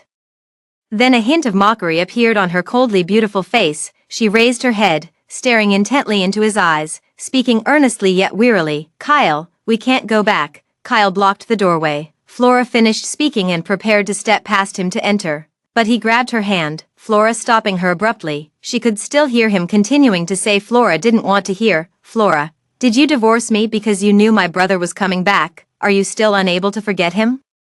Did you use me as a substitute?" One question after another, Flora felt a surge of irritation welling up inside her. He shook off Kyle's hand, his long-suppressed emotions finally erupting. "This has nothing to do with your brother. It's you who's been wearing away my feelings all along. I don't love you anymore, and there's nothing between us now. Please don't disturb my life." Kyle stared blankly at Flora's slightly reddened eyes. The weariness and irritation in her tearful gaze rendering him speechless. His lips moved slightly, but in the end, he could only watch as Flora walked inside. After standing there for a long time, Kyle finally dragged himself back to the old house. These past few days, whenever he had a moment to himself, Isaac's words kept replaying in his mind. They were each other's first love. Like a curse, it kept stimulating Kyle's nerves. At first, he avoided it, trying to numb himself with work to keep from thinking. But every time he returned to the little home he shared with Flora, looking at the bits and pieces of the past, it's impossible not to let the mind wander. His mind kept questioning, constructing and reshaping the truth, only to overturn it again and again. Kyle felt his head splitting with pain, nearly driven mad, his eyes bloodshot. He decided to return to the old family home to confront his brother and get some answers. Kyle drove to the old mansion. He was completely consumed by rage. As soon as he entered, Kyle headed straight for the study. Isaac usually handled official business here. Pushing open the door, he saw Isaac frowning as he looked up, his deep eyes carrying an oppressive silence that made one hold their breath. "What's wrong?" Kyle's rising anger abruptly extinguished. He pressed his lips together, his voice full of remorse. "Bro, why didn't you tell me you and Flora were each other's first love?" Isaac gazed at him with scrutinizing eyes, the depths of his dark pupils unreadable. Kyle bore the weight of that gaze, his inner regret growing even stronger. Since childhood, he had both feared and respected his elder brother, never daring to act out of line. But this time, he was truly heartbroken. On one side was his brother, on the other was Flora. Both were people he loved, and to suddenly learn they had been together, Kyle felt a sense of betrayal from someone closest to him. At this thought, he raised his eyes again, staring straight at Isaac, stubbornly demanding an answer. Isaac let out an almost imperceptible sigh before explaining, "I told Flora not to say anything." Kyle's eyes reddened as he asked hoarsely, "Why?" As soon as the words fell, Isaac's eyes suddenly darkened, as if he had remembered something, his expression dimming slightly. This was Kyle's first time seeing such an expression. In his eyes, his brother had always been indestructible, as if he could neither feel pain nor exhaustion. The room suddenly fell silent. After a long while, Isaac condensed all the words in his heart into one sentence. "I hope you all will be well." "At first, I tried to stop you, but met with your fierce resistance." Kyle looked stunned. Memories suddenly flashed back to 5 years ago. Some small details became vividly clear before my eyes.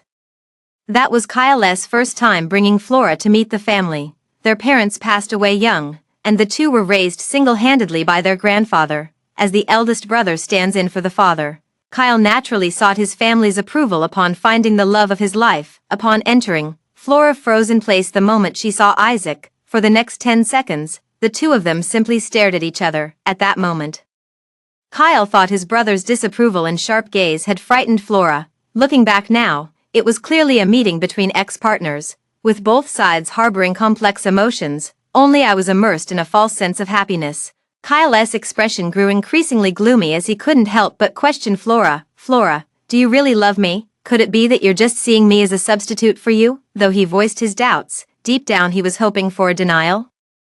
Isaac shook his head upon hearing this. Flora said she loves you very much. When it came to the word love, he felt an unbearable dryness in his throat. Kyle didn't notice, overwhelmed by sudden joy, and smiled. Isaac watched Kyle's expression, finding it particularly grating. After a moment of silence, he poured cold water on the moment. "You're already divorced." Kyle instantly wiped the smile off his face. He sighed, his expression cold for a long moment before shifting his gaze to Isaac and tentatively asking, "Bro, you're not chasing after Flora, are you? We just had a fight. We'll make up in a while. You can't steal her from me." Seeing that Kyle still hadn't grasped the seriousness of the situation, Isaac couldn't help but shake his head. Kyle misunderstood, thinking that Isaac wouldn't compete with him for her. Upon learning that Flora's ex was his brother, Kyle felt a strong sense of urgency. He now deeply regretted breaking up with Flora. Thinking of this, he immediately returned home, picked up his phone, and painstakingly composed a Twitter post. There was no other way. Flora had blocked all his contact information. He had no choice but to turn to Twitter to seek forgiveness. Soon, Twitter was trending again. Netizens all gathered to watch Kyle's journey of reconciliation. "At Flora, I truly know I was wrong this time. Can we remarry? I'll listen to everything you say from now on. You can hit or scold me, just don't leave me again." At this moment, Flora was at a dinner gathering. Elsa had invited a recently popular female celebrity, Lu Sui. With only 6 months left on her contract, her agency was squeezing her dry, making her take on all sorts of dirty and exhausting jobs. Out of desperation, she began exploring opportunities with other companies. The three of them were enjoying their meal when suddenly, Lu Sui looked at her phone and said, "Flora, look at Twitter." Flora opened Twitter with a puzzled expression and immediately saw the trending topic, "Kyle wants to reconcile." With a light tap of her finger, the Twitter post appeared before Flora's eyes. She turned off the screen after reading, her expression unreadable. "It's fine, let's continue." After the dinner, she drove home. In the car, Elsa looked at the trending topics with a frown and cautiously suggested, "Are you going to respond?" Flora glanced over. "Don't bother with him.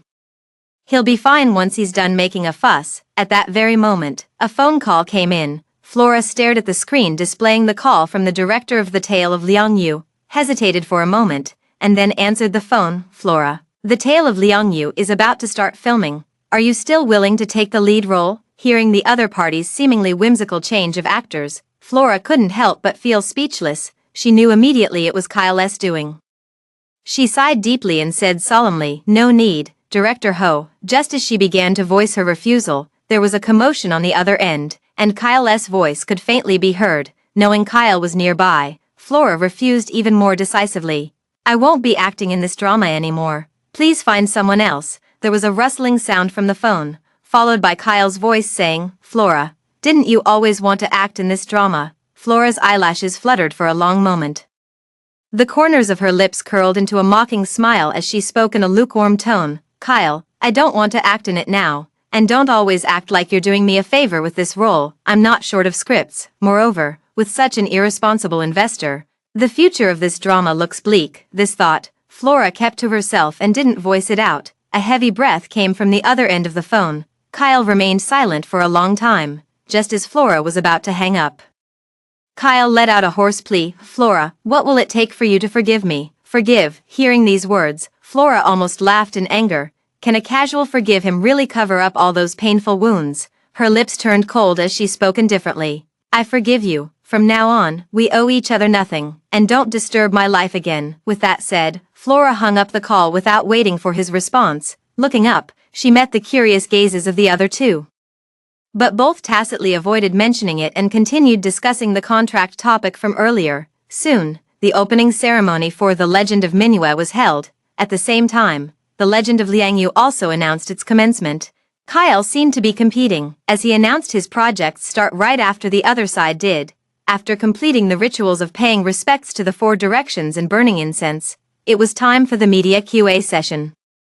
The first to be surrounded by a barrage of cameras and microphones was Flora. All eyes were eagerly fixed on her, the intensity seemingly determined to dig out a sensational story. "Flora, can you tell us the truth behind your divorce?" "Flora, did you divorce because Kyle cheated on you?" "Flora, Kyle Twitter publicly announced his desire to reconcile. Do you have any thoughts of getting back together?" Flora deliberately ignored questions about Kyle under the flashing cameras, whispering, "This is the production team's opening ceremony. Please focus on the crew itself. Personal questions will not be answered." At that moment, a reporter suddenly spoke loudly, drowning out the voices of other reporters. "Flora, next door. Kyle said he regrets the divorce and called you the only one. What do you think?" Now there was an uproar. Kyle is slapping his own face, forgetting his words so quickly. Flora felt the same way, thinking that Kyle's actions were utterly absurd, always acting so willfully and without restraint. These thoughts flashed by in an instant. Flora's eyes showed a trace of weariness as she answered the question. "The biggest regret of my life was marrying Kyle." She doesn't regret dating Kyle, but deeply regrets marrying him. They say marriage is the grave of love, and indeed, her love had already been buried. After announcing this statement, Kyle quieted down for a while. This made Flora breathe a sigh of relief. What followed were peaceful days of filming as usual. That day, Flora came to the film set as usual to shoot, only to be greeted by numerous staff members eagerly saying, "Good morning, Teacher Flora, thank you for the breakfast you bought." Flora was completely baffled. She hadn't ordered any breakfast. When she arrived at the filming location, she saw a crowd gathered around picking up breakfast, with someone continuously calling out, "Come and get it, everyone, this is from Teacher Flora. Please take care of us in the future." Flora took a closer look and realized the person energetically calling out was none other than Kyle's assistant. Upon seeing Flora arrive, His eyes instantly lit up as he greeted, "Professor Flora, you're here, come have some breakfast." Flora instinctively frowned and glanced around, but Kyle was nowhere in sight.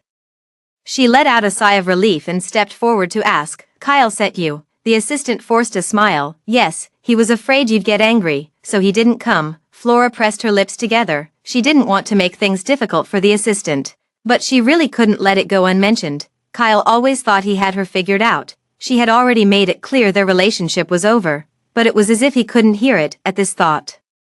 Flora felt a heavy weight pressing on her chest. She was utterly fed up with Kyle's incessant harassment. Flora's expression instantly turned cold. "Tell him to stop wasting his efforts." The assistant's expression immediately became awkward. Flora softened her expression. "It's not directed at you. From now on, tell him not to send anything. It only adds to my troubles." The assistant nodded. When the assistant returned to the neighboring film set and was greeted by Kyle, he began to stammer. "Well, teacher," Flora said. He couldn't form a complete sentence for the longest time. Seeing Kyle's expression darken, the assistant's face also turned despairing. At that moment, Kyle's phone rang. He looked down and saw it was Flora who sent the message. "Stop pretending to be sentimental, you're really annoying me." In an instant, Kyle's expression turned extremely unpleasant. He gripped his phone so tightly that veins bulged on his hand. His fingers moved slightly as he sent a message, only to be met with a red exclamation mark again. The assistant nearby sensed something was wrong and quickly slipped away. Julia watched him leave in a hurry and muttered under her breath, "Why run so fast? You almost bumped into me." As she looked up, she saw Kyle staring intently at his phone, seemingly engrossed in something. Julia frowned and called out to him, "Kyle." Kyle remained motionless, as if he hadn't heard anything. She stepped forward and accidentally glimpsed his phone screen. Seeing Flora's name, her expression twisted momentarily. Julia forced a smile, pretending not to have noticed, and said softly, "Kyle, it's time to go to the recording studio. We should leave now." Kyle snapped out of his thoughts, put away his phone, and responded indifferently with a "hmm." With that, he turned and walked out the door. Left behind, Julia bit her lip tightly, watching Kyle's retreating figure with eyes full of resentment, even after the divorce. Flora still haunts him like a ghost. What a bitch, thinking of Kyle's current assets worth hundreds of millions. A greedy glint flashed in her eyes. Flora just getting a divorce could earn her so much money, it made her eyes burn with envy. Her eyes darted around as she came up with a brilliant plan, a plan that could kill 3 birds with 1 stone. 3 months later, Flora wrapped up filming. Her role in this drama was a heart-wrenching presence in the early and middle stages. So her scenes were completed quickly. After attending the wrap party, Elsa picked up Flora and left. In the car, Elsa started arranging work again. "Tomorrow, a newcomer will attend a charity gala, so rest well today." Flora leaned back in her seat with her eyes closed, her voice weary. "Elsa, at least let me rest for a while." Elsa smirked. "Who was it that said they wanted to become Capital 2? You're the hottest in the whole company. How can you not mentor the newcomers?" Helpless, with a whole group of people to support, Flora had no choice but to pull herself together to provide for the family. Charity gala. The banquet hall was exquisitely decorated, with meticulously designed tables, chairs, ornaments, and tableware, every detail exuding luxury and refinement. It's unclear whether it was the brand's deliberate arrangement or Kyle's instruction. Her seat happened to be right beside Kyle. Kyle pretended not to notice and greeted her as if by coincidence. "Flora." "What a coincidence," Flora sighed inwardly, offering no response as she calmly took her seat with an unchanged expression. With a casual glance, she didn't see Julia anywhere. Looking back, she finally spotted her sitting 2 rows behind. The auction officially began. The auctioneer started warming up the crowd. "This is our first piece of jewelry, the Glimmer necklace. Starting bid at 1 million. Let the auction begin." Flora showed little interest. As soon as the camera turned her way, she immediately put on a polite smile. Beside her, Kyle suddenly spoke up. "Do you like this?" Her smile vanished instantly. Flora replied coldly, "No, thanks." But when a string of white jade phoenix dance bracelets appeared, Flora's eyes lit up.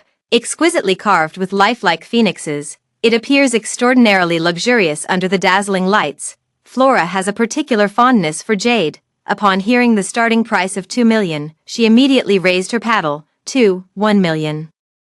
As soon as the bid was announced, another voice called out a higher offer from behind, 2 million. Flora tilted her head slightly and locked eyes with Julia 2 rows behind. She smiled faintly. her gaze brimming with determination. Suddenly, Flora lost all interest. Just as she was about to give up, Flora paused, a mischievous idea forming in her mind. She curled her lips into a smile and raised her paddle. 2, 5 million, 3 million, the room remained calm. A mere 3 million was nothing in their eyes. Flora continued to raise the bid. 4 million, there was a pause, and no immediate higher bid came from behind. The auctioneer began to call out, 4 million, going once, seeing Julia not bidding, probably having reached her limit. Flora glanced back with eyes full of mockery. If you don't have the money, don't pretend to be a big shot. Julia was stung by the sarcasm and immediately gritted her teeth to raise the bid. 1 million. Her heart ached with pain. This was half of her net worth. Pretending to be aloof, she had never asked Kyle for money. Flora smiled leisurely upon seeing her fall into the trap and lowered her bidding paddle. At this moment, the Kyle beside her moved. 5 million. Flora's face instantly darkened. She coldly glanced at Kyle, shooting death rays with her eyes. Meanwhile, Kyle, completely unaware, smiled lightly when he noticed her gaze. I'll buy it for you. Flora let out a breath, forced a smile, and raised her paddle. 6 million, then, silently glanced at Kyle. Think you're the only one with money? He was stunned for a moment, hesitated, but still raised his paddle and bid. 1 million. Flora finally put down her paddle with satisfaction this time. 1 million once, 1 million twice, 1 million 3 times.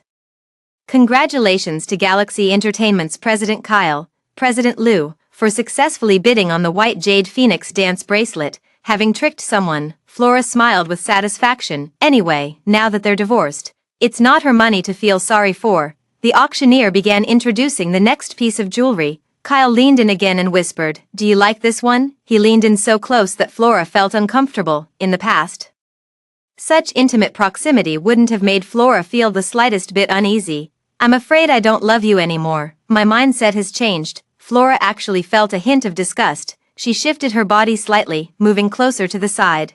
The posture clearly showed disdain. Kyle immediately darkened his face upon seeing this. Clenching his teeth, he spat out a sentence. "What do you mean? Do you hate me that much?" Flora heard this and carefully scrutinized Kyle with her eyes. He was still handsome, but the filter of love was gone. Flora's heart was like a lake without ripples, utterly calm. She nodded without any hesitation and answered very seriously, "Yes, your persistent pestering is really annoying." These words, Flora returned verbatim. Kyle froze instantly. Then, with a cold expression, he straightened up in his seat. The world is finally quiet. Kyle, such an arrogant person, having been so humiliated, probably won't bother her again anytime soon. The auction has ended.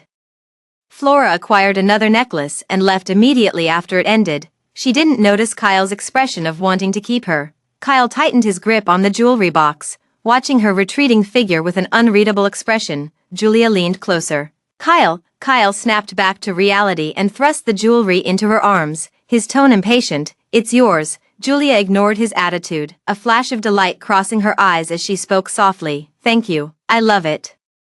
No one would dislike gentle and kind words. Kyle looked a bit more pleased and said thoughtfully, "As long as you like it." He glanced again at Flora's departing direction, feeling resentful inside. "If you don't want it, I'll just give it to someone else." Julia looked at his lingering affection, her eyes dimming slightly. It seemed the plan would have to be moved up.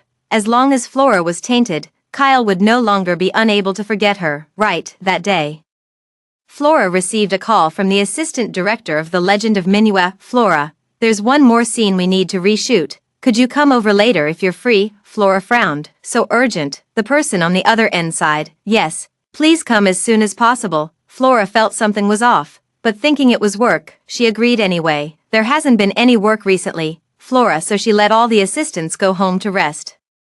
Elsa went to discuss contracts with the artists and wasn't around either. Before heading out, she sent a message to Elsa and then drove alone to the filming location. Arriving at the set, Flora noticed there were unusually few crew members around. Feeling somewhat puzzled, she quickly reasoned that they must have already wrapped up filming. She headed straight to the makeup room, where the makeup artist had been waiting for quite some time. Seeing her arrive, the artist smiled and said, "Mrs. Flora, you're finally here. Please have a seat." Flora sat down, and the makeup process began promptly. Suddenly, the makeup artist said, "Miss Flora, your lips are so dry, have some water to moisten them first." Flora glanced at the mirror and indeed, Her lips were somewhat dry. She picked up the cup, took a small sip, and then set it down. After a while, Flora began to feel dizzy, and everything started spinning before her eyes. Oh no, there's something wrong with this water.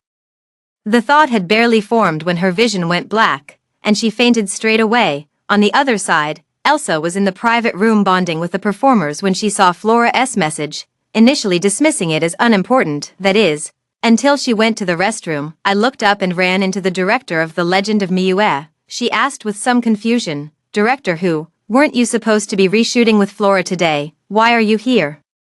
Director who was completely baffled by the question. No, didn't Flora already finish filming? Elsa felt a bad premonition instantly rise in her heart. She hurriedly lowered her head to call Flora, but only the cold beep-beep tone came from the other end of the phone. Then the phone shut off abruptly. A chill instantly crawled up her spine. Even a fool would know by now that Flora was in trouble. Elsa's face instantly turned deathly pale. Her mind raced through countless thoughts before she first called Kyle. Kyle's family was powerful and influential, so finding someone would surely be no problem. On the other end, Kyle, who was on the film set, saw Elsa's call and frowned with displeasure. Still angry that Flora had looked down on her, he pressed the reject button. Elsa heard the dial tone and instantly exploded, cursing, "Fuck, useless piece of shit," realizing Kyle wasn't going to be any help. She immediately called someone else. This was Isaac's private number, allowing direct contact without going through a secretary. The call connected quickly. Elsa frantically pleaded, "President Liu, Flora might be in trouble, please help." There was a pause on the other end, followed by a cold, stern voice. What happened? Elsa quickly explained the situation, and the call was immediately hung up on the other end. Kyle ended Elsa's call but remained somewhat unsettled beside them. Julia took out the script and said, "Kyle, let's rehearse our lines together." "Okay." Kyle nodded absent-mindedly. The two went to the storage room, a dead corner where people rarely came. Just on the other side of the wall was the storage room of the neighboring film crew. Flora had a cloth stuffed in her mouth, her entire body bound with rough ropes. Her face flushed red as she endured the overwhelming heat coursing through her. Before her stood a man with a lecherous grin, his gaze lingering repulsively on Flora's body. He whispered, "Don't resist, or it'll hurt you more later." He tilted his head to listen for any movement, and seeing the time was right, he untied Flora's ropes. At this moment, Flora was already somewhat delirious. Her legs weakened as she tried to walk toward the door, but the man grabbed her firmly, his hands groping everywhere while spewing vulgar words. "Your skin is so fair." It seemed like the commotion was heard next door. Kyle voiced his suspicion. "Who's there?" Flora, her eyes flickered with a glimmer of hope. She wanted to scream, but the man covered her mouth with his hand. His strength was overwhelming, leaving her only able to emit muffled whimpers. In the deserted corner, it rang out clearly. Julia feigned an awkward smile. "Seems like we're disturbing someone. Let's go." As she spoke, she tried to pull Kyle away. Kyle hesitated for a moment. That voice just now sounded like Flora, but think about it. Flora has long since wrapped up filming. She couldn't possibly be here. Moreover, she would never do such a thing. Thinking this way, he followed Julia's lead and walked away. As the footsteps faded into the distance, Flora's eyes completely dimmed. The man on top of her let out a lewd chuckle. Hee, trying to call for help. Impossible. As he spoke, he began tearing at Flora's clothes. Flora shook her head helplessly, struggling desperately, but to no avail. Just as she was about to lose hope, the door was suddenly kicked violently, followed by Isaac's anxious voice. "Flora, are you in there?" Flora seemed to grasp at this sole glimmer of hope, struggling violently. Caught off guard for a moment, the man's grip loosened slightly. Flora seized the opportunity to sink her teeth into his hand with all her might, drawing blood. A piercing scream immediately rang in her ears. The man, in pain, released his hold. His eyes filled with fury as he raised his hand and delivered a harsh slap across her face. Flora's face instantly burned crimson, and in that moment, all surrounding sounds faded into silence. Outside the door, Isaac heard the violent pounding against it. With a loud bang, the door was forced open. The entire sequence of events lasted barely half a minute. Flora felt as if an entire century had passed. She lay on the ground, her eyes weakly open, watching the usually composed and self-controlled Isaac, his eyes bloodshot, delivering blow after blow to that despicable man. Flora was completely at ease now. She relaxed, only to feel an unusual sensation throughout her body. Letting out a soft sound, Isaac instantly stopped moving. He threw the person to the ground and ordered the bodyguard behind him, "Take them away." With that, Isaac rushed toward Flora, the crimson in his eyes fading as his expression filled with heartache. He took one look at Flora's flushed cheeks and knew the herbal medicine had taken effect. He took off his coat and wrapped it completely around Flora.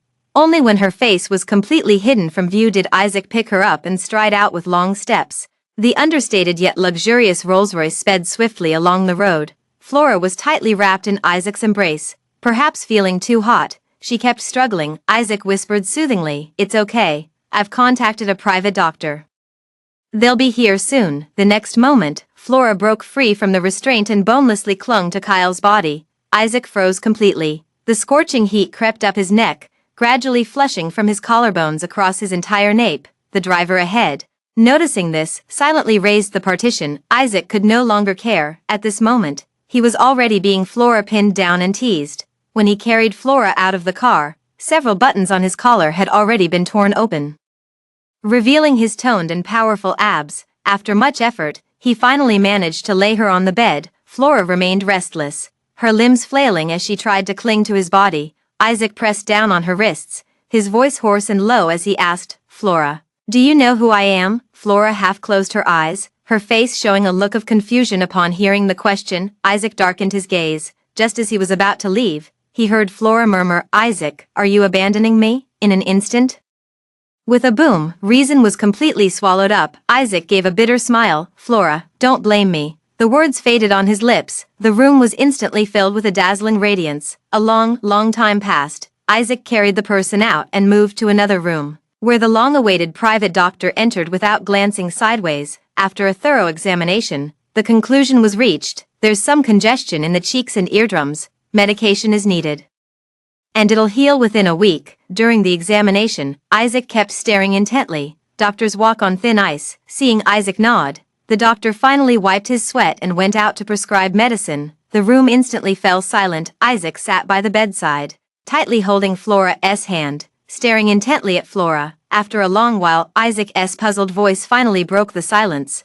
Why hasn't she woken up yet? On the bed, Flora had been awake for some time, but was too embarrassed to face anyone, so she kept pretending to be asleep. She had once played a corpse in an earlier performance, so she could perfectly control her eyelashes and pupils to avoid any involuntary movements. Hearing Kyle's words, her heart skipped a beat. Flora's mind was in turmoil, unsure how to face the suffocating scene before her. She slept with her ex, who also happened to be her ex's brother. If she weren't pretending to be asleep right now, Flora would have lost her composure and screamed. Realizing there was no way to escape any longer, Flora tremblingly opened her eyes. Her gaze immediately met Isaac's pitch-black eyes, like a dense fog, obscuring any true emotion. Flora looked at him and was reminded of their recent intimacy. Her face flushed involuntarily, and she said in a trembling voice, "Let's just pretend nothing happened." As soon as the words were spoken, Isaac flickered with emotion, his moist dark eyes fixed intently in this direction. Meeting that gaze, Flora felt inexplicably guilty, lowering her eyes and not daring to look at him. After a long silence, the room finally echoed with Isaac's extremely hoarse voice, "Flora, what do you take me for?" As soon as the words were spoken, Flora seemed paralyzed, unable to move. Her heart felt as if it were soaked in bitterness, her hand under the covers tightly gripping the fabric. After a long while, Flora finally raised her eyes, staring straight into Isaac's, and said hoarsely, "Isaac, I was married to your brother. It's impossible for us." Before the words were fully spoken, Kyle interrupted, "I don't care." He was resolute. Without hesitation, Flora was stunned. How could she not understand Isaac's desire to reconcile? Flora struggled internally for a long time before lowering her eyes with a bitter laugh. "I care." Then, she closed her eyes in avoidance. In an instant, the room fell into a stagnant silence. Isaac gazed at the agonized Flora, his eyes churning with intense emotions, yet in the end, he merely closed his eyes briefly, his throat moving twice as he swallowed hard. When he opened them again, his expression had returned to its usual calm. After a long while, Isaac finally stood up to leave, leaving only these words, "Get some rest." He walked away quickly, afraid that if he stayed any longer, he wouldn't be able to resist the urge to tightly embrace Flora and force her to stay by his side. The door closed. Flora opened her eyes, fragments of light blending into her pupils, reflecting a melancholy expression. Her heart was filled with complexity, yet also immense relief. If only Isaac were to persuade her to stay once more, her resolve might waver uncontrollably. A deeply etched first love is like the first stroke of emotion in one's world, always the most vivid and indelible. She thought she had long forgotten, yet memories buried deep within her mind kept resurfacing. They transitioned from campus life to society. Isaac inherited the family business, engaging in daily battles with the old foxes, and his time spent on airplanes became as much as on the ground. As for me, I debuted as a child star and naturally ventured into the entertainment industry after leaving school. Both were passionately immersed in building their careers. Gradually, the time spent together became less and less, and the conflicts grew deeper and deeper. Isaac's love is restrained and controlled, while Flora yearns for a passionate romance. She hopes that she and her lover can appear together in public, but Isaac's family is too complicated, and as the heir, he cannot be seen in the public eye. This is just one of the issues. Additionally, there were various other reasons, mainly due to incompatible personalities and values. In short, it just wasn't a good match. Almost every time they met, they ended up arguing. Gradually, they contacted each other less and less. Flora could no longer remember the exact reason for their breakup. It seemed like just an ordinary day. By that time, they hadn't seen each other for nearly half a year. The two made time for a video call. Exhaustion was evident in his eyes, yet he still smiled. Tired today, Flora looked at Isaac and the dark circles under his eyes. Somehow, she suddenly broke down in tears. Then, choking back sobs, she proposed the breakup. Isaac, let's break up. In her heart, she hoped for Isaac's plea to stay, trying to sense his love, but Isaac's answer was, okay. His eyes clearly reflected shattered pain, yet he refused to utter a word to stop her. Only silently watching as Flora dissolved into tears. Flora was utterly disappointed and completely ended the relationship. The scene just now was strikingly similar to when they broke up. She thought love would hold on. He thought love would turn back. Just like that. A single miss led to 5 years passing by. They met again, still for the same reason. It can only be said that they were not meant to be together. Outside the door, Isaac stood for a long time. No one knew the mental anguish he endured to restrain himself from disturbing Flora. After a long time, he finally lowered his gaze and turned to leave. Inside the room, Flora had gone through a series of events, leaving her both mentally and physically exhausted. Soon, she fell into a deep sleep. Flora slept restlessly. She dreamed that her affair with Isaac was exposed. Kyle questioned her and Isaac with bloodshot eyes. In the end, he even threatened to sever ties with Isaac. The Herman household was thrown into chaos, and the old man forced her to leave with his oppressive gaze. The internet was also flooded with reports of her scandal. In an instant, Flora became a public enemy that everyone wanted to chase away. Flora suddenly opened her eyes, sitting up drenched in cold sweat, her gaze still filled with lingering panic. She looked around and realized she was in Herman's old family house, her eyes glazing over for a moment. At that moment, Flora's phone on the bedside table rang. She snapped back to reality and saw that it was Elsa's phone number, then pressed the answer button. Hello, Elsa. Elsa felt her panicked heart settle upon hearing the voice. I'm glad you're okay. President Liu said you were rescued, but I just had to confirm. You have no idea. I messaged Kyle saying you were in trouble, and he still hasn't replied. Flora forced a faint smile. Don't worry, I'm fine now. As for Kyle, she didn't want to mention him anymore. Where are you now? Do you want me to pick you up? Elsa still couldn't rest easy and wanted to see for herself. Flora instinctively looked out the window. It was already dark, and she quickly declined. No need. It's too late today. I'll come back by myself tomorrow. All right then. After exchanging a few more words, they hung up the phone. Just after hanging up, Elsa saw Kyle calling. I didn't want to answer, but considering Kyle's temperament, I thought I'd better inform him. Otherwise by tomorrow the whole world would know something happened to Flora. As soon as the call connected, roaring came from the other end. What's with the message you sent? Has something happened to Flora? Elsa rolled her eyes. Having only checked the message after several hours, what's the use of panicking now? She coolly replied. No need. Flora was saved by your brother and is fine now. You can continue being lovey-dovey with Julia today.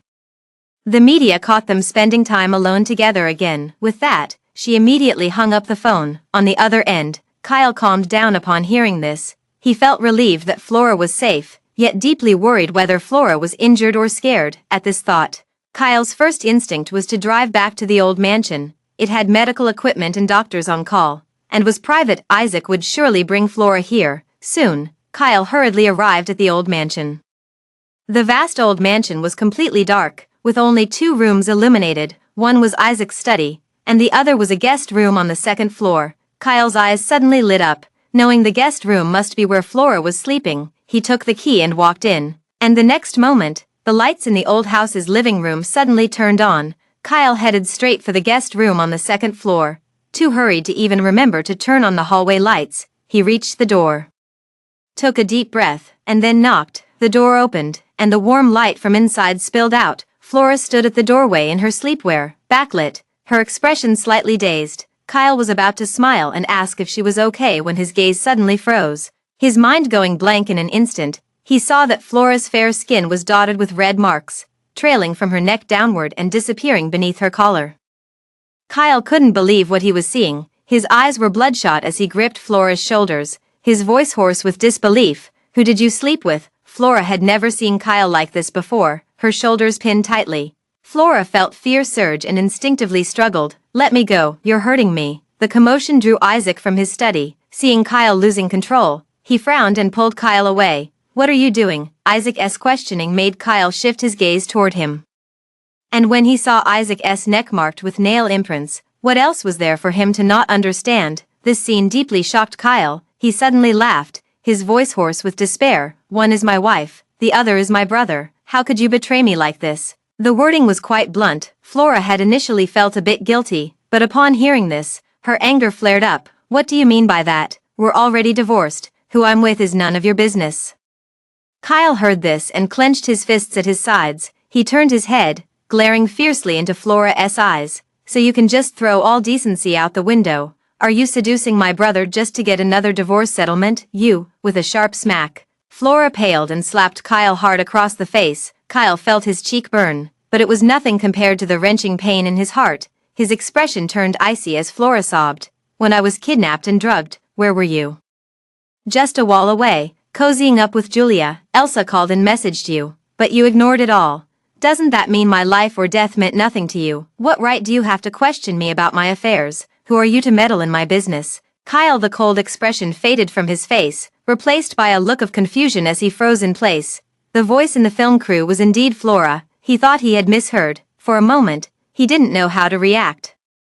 A flood of information overwhelmed his mind, leaving his lips trembling wordlessly. Isaac frowned and stepped forward to pull Kyle away. Just then, his phone rang. Isaac instinctively glanced over, recognizing the bodyguard who had taken the man away, and answered the call. The bodyguard's cold, stern voice immediately came through. "Mr. Liu," he confessed, saying the employer was Julia. In the quiet hallway, all three heard the words with perfect clarity.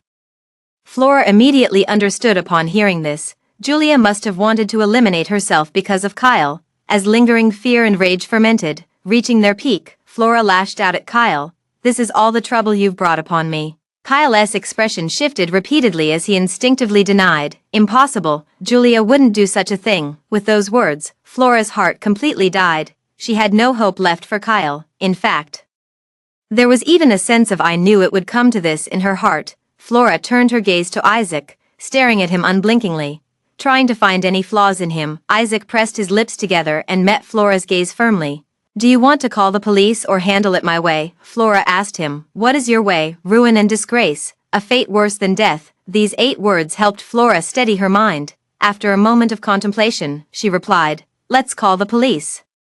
Isaac nodded and dialed 110, but Kyle stopped him. "Bro, could this be a misunderstanding? I want to ask Julia." Isaac didn't answer him, instead turning to look at Flora. Flora hadn't expected that even at this point, Kyle still wouldn't believe it was Julia who did it. If it were truly slander, wouldn't the police have found out? Did it really require him to ask? The corner of her lips turned cold. "Go ahead, once you go, never come back." As soon as these words were spoken, Isaac turned off his phone screen.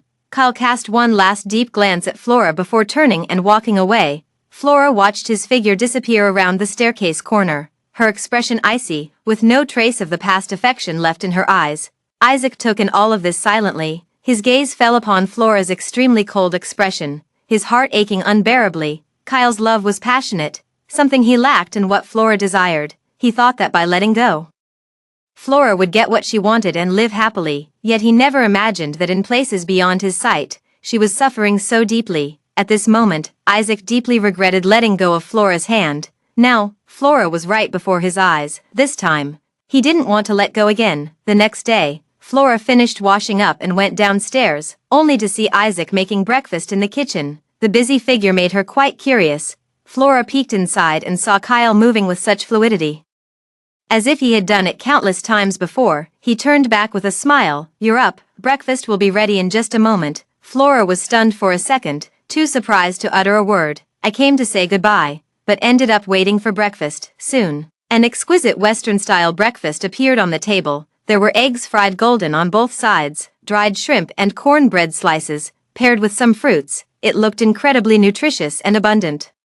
Flora looked somewhat dazed and murmured softly, "Did you really make this?" She simply couldn't believe it. That pampered young master who wouldn't lift a finger in the kitchen actually knows how to cook. Taking a bite, she was surprised to find it quite delicious. Flora exclaimed in renewed astonishment, "It's delicious." That little expression made Isaac laugh, his eyes brimming with spring-like tenderness, overflowing with affection. No need to be so surprised. At that moment, his phone rang again. Kyle swallowed the rest of his words, seeing it was a call from the bodyguard and thinking Flora would also want to know the progress. He put it on speaker. "President Liu, Julia is heading towards the airport. It looks like she's trying to flee abroad." As soon as the words fell, Flora's knife and fork scraping against the egg let out a sharp screech. Her expression was icy as she gently set down her knife and fork, lifting her gaze to stare at Isaac. Her eyes swirling with unreadable emotions. Isaac met that gaze and sighed inwardly before turning to the bodyguard. "Call the police. When they arrive, stop Julia from boarding the plane." The call ended. Flora picked up her utensils nonchalantly and continued eating her breakfast. She chose to trust Isaac. On the other side, Julia was sitting in the taxi, anxiously staring at the traffic ahead. It was the morning rush hour, and the roads were packed with vehicles, causing all cars to crawl at a snail's pace. She was extremely anxious inside, terrified that the police might suddenly appear and arrest her. The time rewinds to last night. Julia lay on the bed preparing to rest. Suddenly, she smiled, because her mind kept fantasizing about Flora's miserable appearance. Suddenly, the doorbell rang, and when no one answered, they began pounding on the door. The sound was forceful and urgent. Julia was startled and stood guard at the door, hesitating to open it, until Kyle's voice sounded. "It's me, Kyle, open the door." Julia's anxious heart finally settled. Upon opening the door, she saw Kyle standing there with a grim expression. Seeing this, Julia felt inexplicably uneasy and cautiously asked, "Kyle, what's wrong?" Kyle stared at her intently, remaining silent. The atmosphere was heavy at this moment. Julia felt her heart pounding in her throat. Kyle finally spoke. "Did you hire someone to rape Flora?" Hearing this, Julia's face suddenly changed, but she quickly calmed down, masking it with a smile. "What nonsense are you talking about?" Kyle saw it clearly, the changes in her expression. His heart was filled with disappointment. "How could you do such a thing?" Julia naturally refused to admit it, putting on an expression of being misunderstood, her eyes full of disbelief. "I didn't do it. Why won't you believe me? We've known each other for 10 years. You know me, I'm not that kind of person." Kyle fell silent for a moment, internally turning those words over in his mind. For the first time, he felt as if he didn't recognize the person before him. His gaze turned icy, as if laced with frost. "That person has already given you up. It was you who paid to hire him." Julia, upon hearing this, her mind went completely blank. Panic overwhelmed her heart. She had thought the plan was flawless. How could there be a sudden change?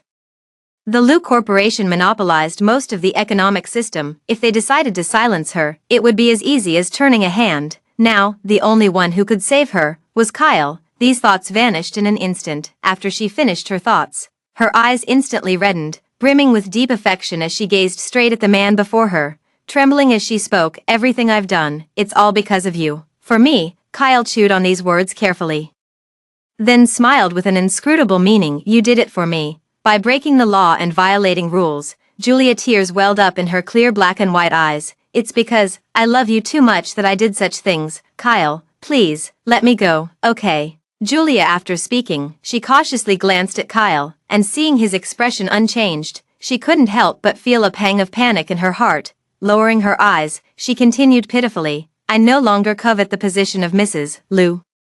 Just let me stay by your side forever." As she spoke, she moved closer to Kyle, leaving barely a fist's distance between them. From Kyle's perspective, he could clearly see Julia's graceful figure. The woman's suggestive advances were so obvious that any man would understand. Her fair skin was flawless. Kyle stared at Julia's neck, and this sentence suddenly popped into his mind. His mind involuntarily conjured up Flora's appearance afterward. Those scattered marks particularly glaring. Stinging his eyes painfully, he stood there for a long time. Slowly, he raised his arm and placed it on Julia's shoulder, his voice hoarse. "You're dirty." Julia turned pale upon hearing this, thinking she was done for. The next moment, she was thrown onto the bed by the man. The entire process lacked even a trace of tenderness or sweetness. Kyle was like a robot, as if completing some task, his face filled with utter indifference and disgust. Afterwards, Julia lay curled up on the bed, motionless with grievance. That exercise just now filled her with immense humiliation and discomfort. Although it was a lure with ulterior motives, she still held Kyle in some affection. His rough actions and cold, disdainful expression deeply wounded Julia's heart. After a long while, the room was eerily quiet. Flora, with a nervous heart, peeked out from under the covers and glanced at Kyle. He was seen sitting cross-legged by the floor-to-ceiling window, one hand resting on his knee, his slender fingers holding a cigarette, the crimson glow flickering on and off. Kyle is a singer who values his voice dearly and never smokes. Today's Kyle is acting strange. Did the plan succeed? Flora is tainted. At this thought, Julia felt a secret joy welling up inside, but she feigned concern on her face and asked, "What's wrong? Are you unhappy?" Kyle took a drag of his cigarette, hearing these words, and slowly exhaled a smoke ring from his mouth. His figure seemed distorted in the swirling smoke, and then he smiled ambiguously. "What are you trying to pry into? Want to know if Flora is all right?" Kyle deeply regrets this moment. Flora being possessed by others drove him completely out of his senses. Thinking that since things had already come to this, he might as well go all the way, and as if bewitched, he took Julia. Throughout the entire time, he was thinking of taking revenge on Flora. Only after it was over did he fall into endless regret. Kyle understood in his heart that from now on, he and Flora could never go back to how things were. At this thought, his heart grew increasingly filled with a desire to destroy everything. At that moment, Julia's voice came through. "I didn't mean it that way." Just before she could finish, Kyle, who had walked over, pinned her down on the bed. "A night of folly. The dawn is breaking." Julia was startled awake by a blinding light. As she moved, she let out a sharp hiss of pain. Yesterday Kyle took her several times, and she still feels sore and swollen all over. The sleeping figure beside me, Kyle, was awakened by the noise. As soon as he opened his eyes, he got up without a word to dress and wash up. When he came out of the bathroom, he saw Flora covering herself with the blanket, revealing her collarbone, leaning halfway on the bed, softly cooing, "Kyle, will you carry me there?" Kyle paused in his steps, wiping his damp hair. His eyes unusually cold, he said unhurriedly, "You now have two choices. One is to turn yourself in, and the other is to run away." Julia turned deathly pale. She abruptly straightened up and asked, "What do you mean?" Kyle scoffed, "Exactly what I said. My brother has caught your people. Do you think he'll let you go? You can flee to the U.S. I have people there who can help you. As for whether you can successfully board the plane, that's not his concern." Julia froze at these words, looking at Kyle in disbelief. "You lied to me." She couldn't keep up her facade any longer. Seeing Kyle still looking so indifferent, she was furious. "Why are you playing with me?" Kyle just gave a casual glance, too disdainful to say another word. Julia quickly caught on and softened her expression. "I'm going to America. Kyle, could you give me some money?" As soon as the words were spoken, a card was thrown onto the bed. Kyle looked down at her condescendingly. 10 million, is that enough?" Disgust, contempt, and impatience were all written across his face. Julia clenched her hands tightly, still picking up the card under his scornful gaze. Then, Kyle left. Julia clutched the card tightly, as if holding on to her last hope, tears welling in her eyes as she dressed and packed her things. Immersive translate. Time returns to the present. The road was finally clear, and the taxi made its way to the airport. Julia hurriedly got out of the car. In her haste, she nearly stumbled but quickly steadied herself and headed to the departure lounge. The earliest available flight was in an hour. During this time, Julia kept glancing at her watch, her expression extremely anxious, wishing time would fly by. Just then, her gaze inadvertently caught sight of several burly men approaching her direction. Julia sensed something was wrong, until she locked eyes with one of them. Only then did she realize they were coming to capture her. Whoosh! Flora grabbed the bag containing all her belongings and started hiding. she ran swiftly, glancing back to confirm the group was indeed chasing after her. The bustling airport crowd provided Julia with perfect cover, hiding in a corner. She changed her clothes and makeup completely. By boarding time, her pursuers still hadn't recognized her. Julia leaned back in her airplane seat, realizing she was safe. She let out a long sigh of relief. Ladies and gentlemen, the plane is about to take off. Seeing that takeoff was imminent, Julia wore a smile on her face. Suddenly, the broadcast stopped and did not continue. Flora felt her heart skip a beat, overwhelmed by endless panic. Soon after, the sound of police sirens echoed from the distance. Julia watched helplessly as the police got out of their cars, entered the cabin, and stood right in front of her. Only 2 words echoed in my mind. It's over. Lou residence. Flora finished her breakfast. She sat in the garden, admiring the flower fields while quietly waiting for the bodyguard's call. Across from her, Isaac was handling official business, the two enjoying their time alone together in comfortable silence. Flora took a sip of her black tea. Isaac's phone rang, and he answered on speaker. President Lou, we've caught them and are currently accompanying the police to the station. Her hand holding the teacup paused. Flora set down the cup and said calmly, let's go. To give our statements. Police station. Flora's gaze lightly swept over the 4 captured individuals. There were the assistant director, the makeup artist, the man who kidnapped her, and Julia. Her gaze lingered on Julia, her eyes gradually darkening. Why did you harm me? The Julia, who had been hanging her head low, suddenly stiffened. She slowly raised her head, her face filled with numbness and resentment. All of this was supposed to be mine. Kyle was supposed to be mine. I was just 1 step too late, and you two ended up together. Just because of this, Flora didn't believe that Julia was a woman who would lose her mind for love. She's simply wicked.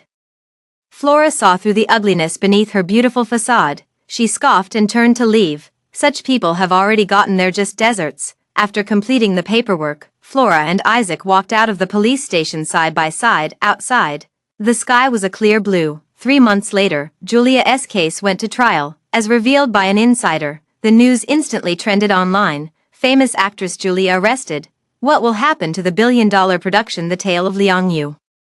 The comment section erupted in uproar. What did they do, getting arrested so suddenly? Heard it's related to a kidnapping case. Several people got taken in. Damn. How desperate do you have to be to throw away a bright future for kidnapping? Am I the only one concerned about the legend of Liang Yu? Hundreds of millions just went down the drain. Who was kidnapped? Does anyone know? No idea. The entire internet has been discussing for ages without figuring out who was kidnapped. Some guessed it was Flora, but such claims quickly vanished. Elsa glanced at the comments section, her eyebrows arching slightly once more. Seeing this familiar operation, Elsa reasonably suspects it was done by Isaac. She shifted her gaze to Flora and couldn't help but tease. There's absolutely no news about you online. Probably Isaac's doing. Older men do know how to pamper, don't they? So, any thoughts of getting back together? Flora had no choice but to pretend she didn't hear.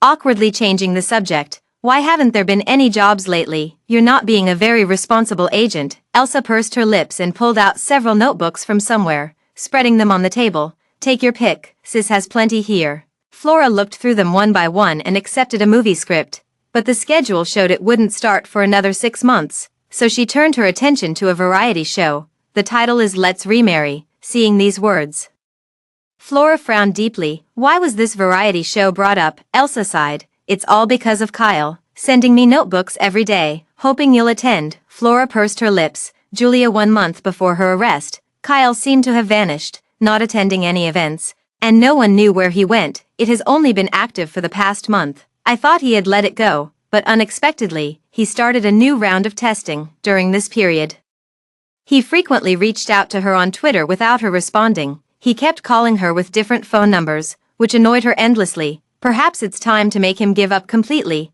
Flora finished her thoughts, unconsciously picking up a plum to suck on, then said to Elsa, help me take the call, but just for 1 episode, see if they agree. Elsa, seeing her enjoy the snack, also picked one up and replied, all right, as the plum entered her mouth. Elsa immediately puckered her face from the sourness and quickly spat it out. My goodness, so sour. Looking up, she saw Flora with puffed cheeks holding a plum in her mouth, responding in confusion. Sour, then swallowing another. Not sour at all. Elsa clicked her tongue, examining Flora's face closely. The more she looked, the more she felt Flora had gained some weight. Unable to resist, she asked, Flora, have you put on weight recently? And, you never used to like sour foods before. Why has your taste changed so much lately? Weight gain, eating sour foods, Elsa pondered, when suddenly a thought flashed through her mind. She couldn't help but exclaim, are you pregnant? With the plum still in her mouth, Flora froze. Her menstrual cycle was irregular, sometimes long and sometimes short. On top of that, with so many things happening recently, she had been so busy that she genuinely forgot her period hadn't come for a while. Could it be really pregnant? The two exchanged glances, each seeing shock in the other's eyes. Elsa hurriedly ordered a pregnancy test and handed it to Flora, waiting for Flora to come out of the bathroom, staring at the 2 lines on the pregnancy test, feeling like her world was collapsing. Her whole demeanor was downcast, murmuring incessantly, what should I do? Elsa leaned over to look at the 2 lines, shaking her head repeatedly. Who's the father of this child? Flora remained silent, seeing she didn't respond. Elsa secretly took a photo of the pregnancy test. Just as she was about to click send, Flora suddenly leaned over and asked, Elsa, what should I do? With a trembling finger, Elsa accidentally sent the message. Then Flora also immediately noticed the photo and the nickname. It shows it's President Lou. Flora was thunderstruck, looking at Elsa with disbelief. Elsa, you traitor, take it back now. As she spoke, she reached out to snatch the phone. Elsa dodged. No way. It's 100,000 yuan. Flora fumed with anger. After glancing at the circling Elsa, she stopped and said, well, you sold me out for just 100,000. Not just 100,000, it's 100,000 per message, Elsa retorted, hands on hips and waving. Stop chasing me, be careful with the baby in your belly. To be honest, since you're pregnant, the father definitely has the right to know. You've already missed 5 years, aren't you going to clear things up now? Hearing this, Flora stopped chasing after him. She sighed, her expression somewhat lost. Elsa grabbed her bag, ready to leave. I'll go handle the variety show negotiations for you. I'll leave the house to you too. With that, she left. Flora gazed at the empty hall, then moved her feet and sat on the sofa, staring blankly at the pregnancy test in a daze. After a long while, she touched her belly. She still found it somewhat unbelievable inside. Am I actually pregnant? Thinking about the little life growing inside her, Flora felt her eyes grow slightly red. This child came as such a surprise. After a while, the doorbell rang. Flora stirred, knowing it was Isaac at the door, and she felt a sense of reluctance to face him. The doorbell continued to ring persistently. Flora clenched her hands and got up to open the door. Looking up, she saw Isaac's tall and straight figure standing firmly at the door. His face remained cold and composed, but this time, Flora was close enough to clearly detect a flicker of excitement and joy in the depths of his eyes. Flora gazed at him quietly for a long moment before hesitantly speaking, you're here. After saying this, Flora felt a pang of regret in her heart. Wasn't this stating the obvious? Isaac softened his expression and responded gently, yes, I'm here. He walked into the entryway, carrying a bag in one hand while using the other to close the door behind him with a backward motion. Flora instinctively took a few steps back. His tall figure standing in the entryway made the originally spacious living room suddenly feel cramped. Have a seat. After saying this, Flora quickly slipped into the kitchen. After a while, Flora peeked out and asked, what would you like to drink? At a glance, she saw Isaac sitting on the sofa, staring at the pregnancy test. Flora felt her face grow warm, walked over, took the item, and threw it into the trash. Isaac's gaze followed her movement until it disappeared into the trash bin. His eyes dimming slightly, Flora stood there, momentarily at a loss for words. The atmosphere grew somewhat awkward. Suddenly, Isaac looked up and met Flora's gaze. Those pitch-black eyes churned with unnameable emotions, but they were quickly restrained and suppressed. After a long while, Isaac finally spoke. Flora, let's get married, okay? Flora was stunned. Her thoughts were still in disarray, unsure of what to do. Isaac had caught her completely off guard with his direct approach. Seeing her remain silent, Isaac took out several documents from the bag he was carrying and spread them out one by one to explain. These are my company's shares and financial reports. If I make any mistakes in the future, I'll leave with nothing. Hearing this, Flora was completely stunned. The Lou Group is worth tens of billions. How could he say he'd leave with nothing?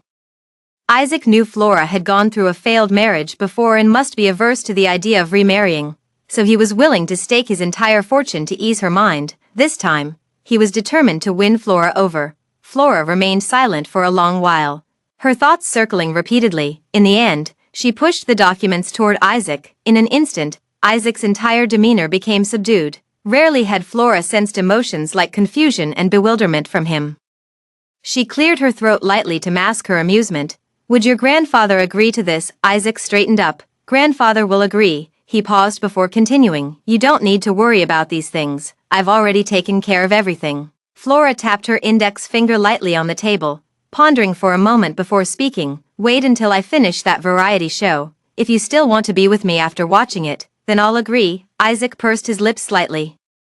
Flora's whereabouts were well within his knowledge, so he naturally knew it was that variety show. Then, he raised his head and responded, all right, immersive translate. On the live broadcast screen of Let's Remarry, bullet comments kept scrolling non-stop.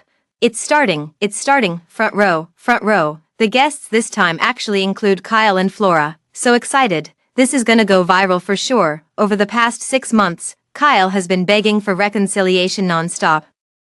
It's truly moving heaven and earth. Flora, don't do it. That scumbag isn't worth it. Even before the recorded footage aired, it sparked heated discussions, leaving the director grinning from ear to ear. Meanwhile, at the recording site, Kyle stared unblinkingly at Flora, afraid she might disappear the next second. At first, he couldn't get past the mental barrier. He shut himself in the recording studio all day, with endless sorrow and pain filling his mind. It felt like two little figures were constantly tugging at his heart. One said they were going to see Flora, one was cursing themselves for being foolish, still rushing headlong into hardship despite everything. He couldn't sleep night after night, opening his eyes to the recording studio, closing them and still being in the recording studio. His mind was in complete chaos, and to distract himself, he kept writing songs. He wrote many songs with great enthusiasm, but when he, as usual, wanted to share them with Flora, the room was already empty, with no one to respond. Every time he realized this, his heart would start aching incessantly again. He could only forget the gnawing longing by constantly creating, and so, he muddled through a month in this daze. The stack of manuscripts grew higher and higher, yet he himself had nearly wasted away to a shadow. In the end, it was Kyle's brother Hardy who couldn't stand it any longer, stepping into Kyle's home. She slapped the variety show script onto his face. You need this right now. Stop being so depressed. Give it one more try. This variety show is broadcast live, a show where divorced couples are arranged to live under the same roof, aiming to help them understand each other, adapt, and potentially facilitate remarriage. The entire room is now filled with staff.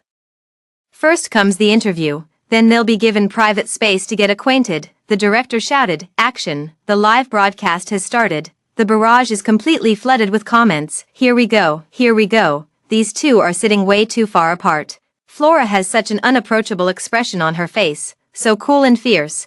Compared to the liveliness of the bullet comments, the live broadcast screen was indeed very cold. The two on the sofa sat at opposite ends, with what seemed like a galaxy between them. Flora had a stern face, her expression icy. Meanwhile, Kyle kept staring at Flora without saying a word, his gaze unwavering. At first glance, it's clear that Kyle is the only one who's enthusiastic. After reading the advertisement, the staff member began the preliminary interview. Hello everyone, this is the production team of Let's Remarry. After explaining the nature of the program, the QA session began. Next, we'll use a game format for the questions, and the answers will be written on small whiteboards. With that, they handed out 2 small whiteboards, one to Flora and the other to Kyle. Flora took it, completely ignoring Kyle's gaze throughout. The first question, why did you get divorced? As soon as the words fell, Flora immediately wrote down the answer, while Kyle hesitated for a moment before picking up the pen. Show your answers. Flora's whiteboard read emotional breakdown.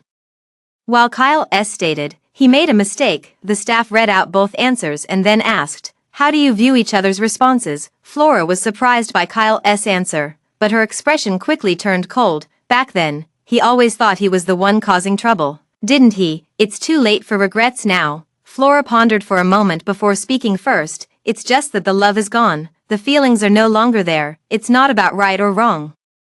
This essentially rejected Kyle's answer. Kyle fell silent for a moment, his eyes dimming. I have nothing to say. It feels like Kyle is about to break. He looks like he's going to cry. Maybe sister should forgive him. He really knows he was wrong. TCH. Only wipes after shitting himself. I'm Flora. Firmly no remarriage. The second question, what do you hope to gain by coming here? Kyle's answer was as expected, reconciliation. Flora's answer lit up.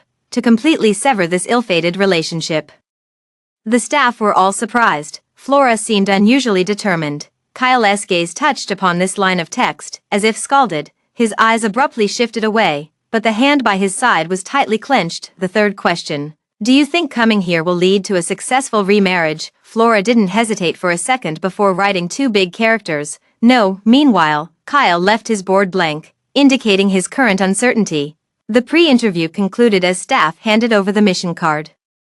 Find the location of your first date and prepare a small gift for each other within a 100 yuan budget, including transportation fees. During this process, the two cannot communicate and must move separately, one after the other. Flora was the first to leave. She no longer wanted to share the same room with Kyle. The camera followed them the whole time, and the director kept asking questions to prevent the live stream from becoming too dull. Flora.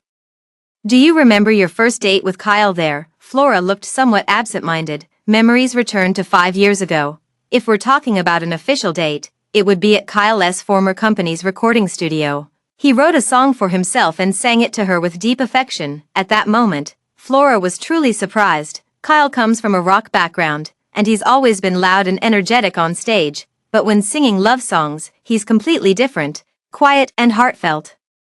As if reciting a love poem. Flora, that's how it was. Her defenses were gradually worn down by him, but now, the memory abruptly ended. Looking back now, all past events seemed shrouded in a haze. Flora, her lips curled into a cold smile as she responded in a low voice. I still remember. It was in the practice room at Ruasia Company. According to the rules, I need to prepare a gift. I'll go buy one first, since I've taken on this show. Flora naturally has to cooperate.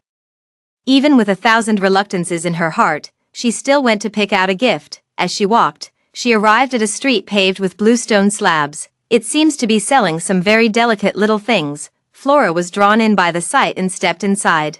The wind chime made a crisp sound as someone entered. The female shop owner looked up at the noise and exclaimed, Flora. Flora smiled at her and responded warmly, hello. Oh, it really is you. I'm your fan. Could you give me an autograph?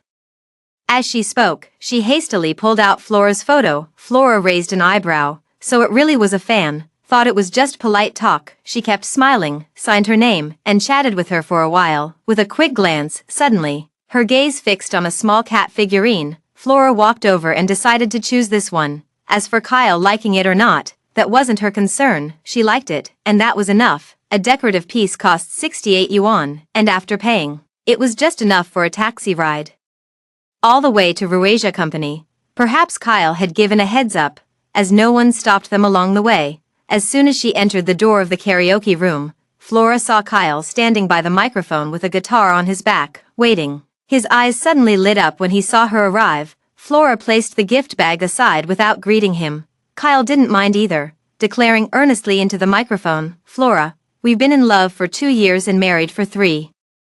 We've walked many bumpy roads together during this time, but we've persevered through them all. I don't dare hope for your forgiveness now. I only wish you could still remember the love we once shared, Flora responded coldly. If it weren't for the fact that they were recording a show, she would have left long ago. Kyle finished speaking, and seeing that Flora remained unresponsive, his eyes darkened. Then, with a flick of his fingers, the pleasant sound of a guitar filled the room. His voice, clear as a mountain spring, softly sang, in the season of swirling snowflakes, I only wish to hold your hand. We will love each other forever. This song is Kyle's first composition for Flora. It represents his love and vow. Upon first hearing, their love seemed boundless. Listening to what has long since changed beyond recognition, Kyle fixed his gaze intently on Flora, only to see her indifferent face. Those eyes once filled with love now showed nothing but impatience, love or not. It's evident from the body language. Midway through the song, Flora's eyes remained utterly indifferent. Kyle saw it clearly, realizing for the first time with such intensity that Flora no longer loved him. An endless surge of bitterness and regret overwhelmed his heart. Gradually, Kyle's voice choked up, and the corners of his eyes turned red. I just want to hold your hand. Singing to this point, he let out a pained growl, like a cornered beast, his voice hoarse beyond measure. Tears fell one by one down his grief-stricken face. We will, forever, be, in love. By the end of the song, Kyle was sobbing uncontrollably. As the last word of the final note faded, he wiped his hand across his face, drying the tears. A pair of dark eyes stubbornly stared at Flora. The barrage of comments kept flooding the screen. Kyle actually cried. Seems like he genuinely regrets it. Gotta admit, Kyle sings really well. Sis really won't reconsider. Kyle looks like he's about to fall apart. At this moment, Flora feels a slight touch of emotion, but it's far from being moved. Kyle, everything he did was nothing more than self-indulgent sentimentality. The singing came to an end. Their relationship ended as well. Seeing Kyle still looking at her, Flora let out a sigh.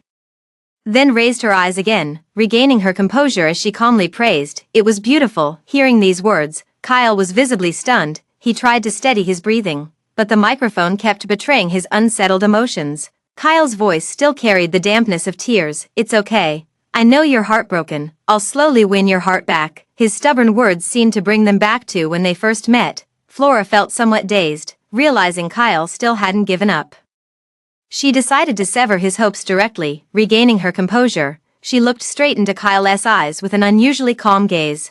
Kyle met this gaze and suddenly felt flustered inside. For some inexplicable reason, he didn't want to hear what came next and attempted to strum his guitar to interrupt her unspoken words. Yet Flora still uttered those cruel words, "No need.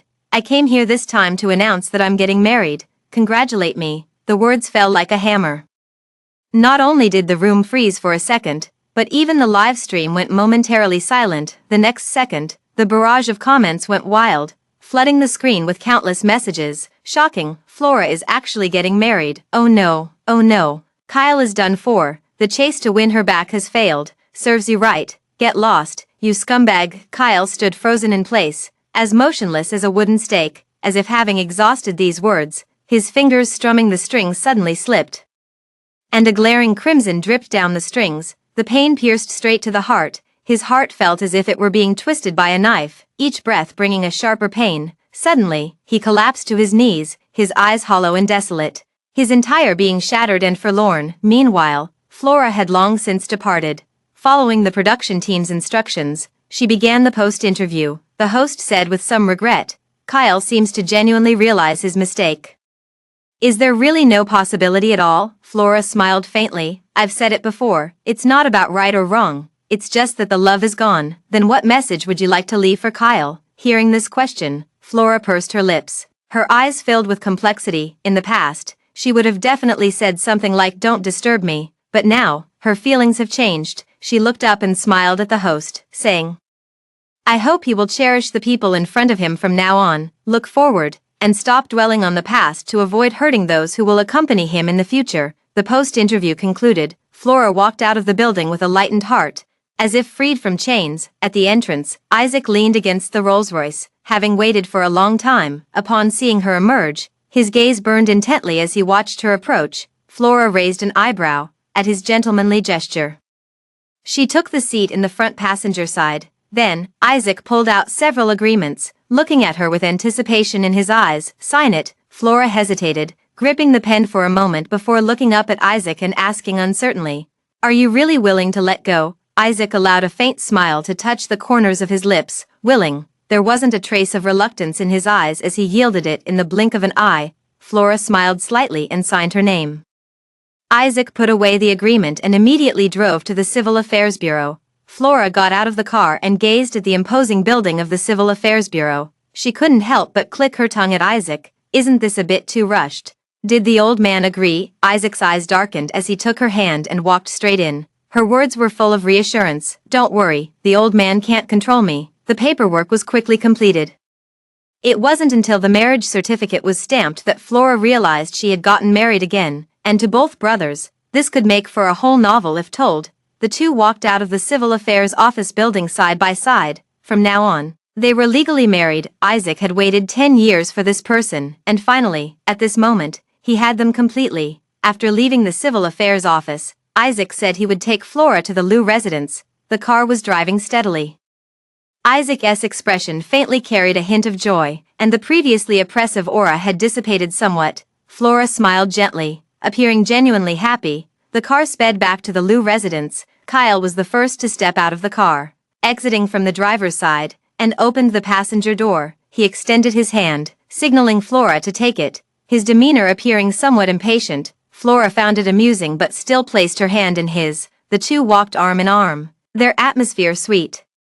But as soon as they entered, they abruptly let go of each other's hands. No wonder. Sitting on the sofa was the elderly Herman family patriarch. Leaning on his cane, though aged, his clouded eyes still radiated an intimidating aura at the sight of them. He snorted coldly, his oppressive presence bearing down on the pair. Flora glanced at Isaac, her heart seething with anger. "Didn't you say you'd handle the old man?" Isaac caught the gaze, clenched his jaw, and led Flora by the hand to stand before Louis. Then, he solemnly introduced, "Grandfather, this is my future wife, Flora." Louis's sweeping gaze fixed on Flora, his tone icy. "You're truly something." Playing two brothers against each other like a woman spinning tops, Flora turned pale, dragging Isaac. Her fingers instantly dug into his palm. Isaac felt no pain and soothingly patted her arm. He whispered to Louis, "Grandfather, I've made up my mind.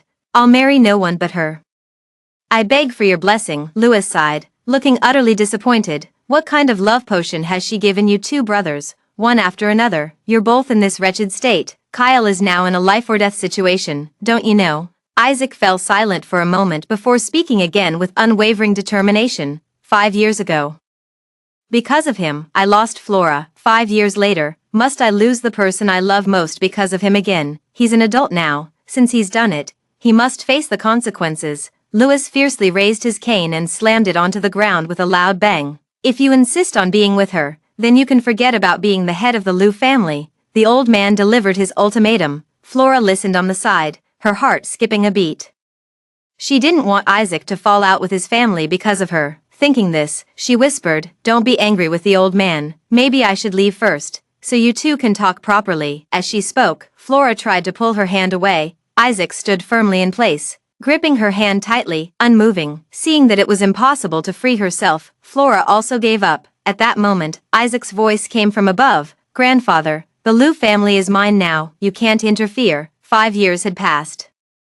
If he was still being controlled, wouldn't those 5 years have been wasted? Louis also knew full well that there was indeed nothing he could do about Isaac. His heart couldn't help but feel relieved, yet at the same time utterly frustrated. Such an outstanding grandson, how could he have fallen for a beauty's charms? Though he couldn't do anything about his grandson, there was still Flora. Thinking of this, he shifted his gaze to Flora and said in a hostile tone, "Little girl, I'll give you $1 billion, be sensible and leave on your own. Or don't blame me for being rude." Flora blinked. She didn't dare tell the old man that she and Kyle had divorced with a settlement of $2 billion, and after repaying $1 billion, she still had another $1 billion left. As for now, married to Isaac, she holds the Herman family's majority of wealth in her hands. She is not short of money. Flora coughed lightly, thinking to lighten the heavy mood with a joke, and somehow blurted out, "How about $2 billion? Can you give that?" Louis's drooping eyelids instantly lifted. "You really dare to ask?" Flora forced a smile. "Old man, I don't need money. Just give us a bigger red envelope when we get married." With that, she stood firmly by Isaac's side. This time, Flora wouldn't give up so easily. Louis looked at the two of them and sneered, Fine, fine. Let's see how long you can last." Isaac frowned. It seemed the old man was determined to separate the two of them. He thought back.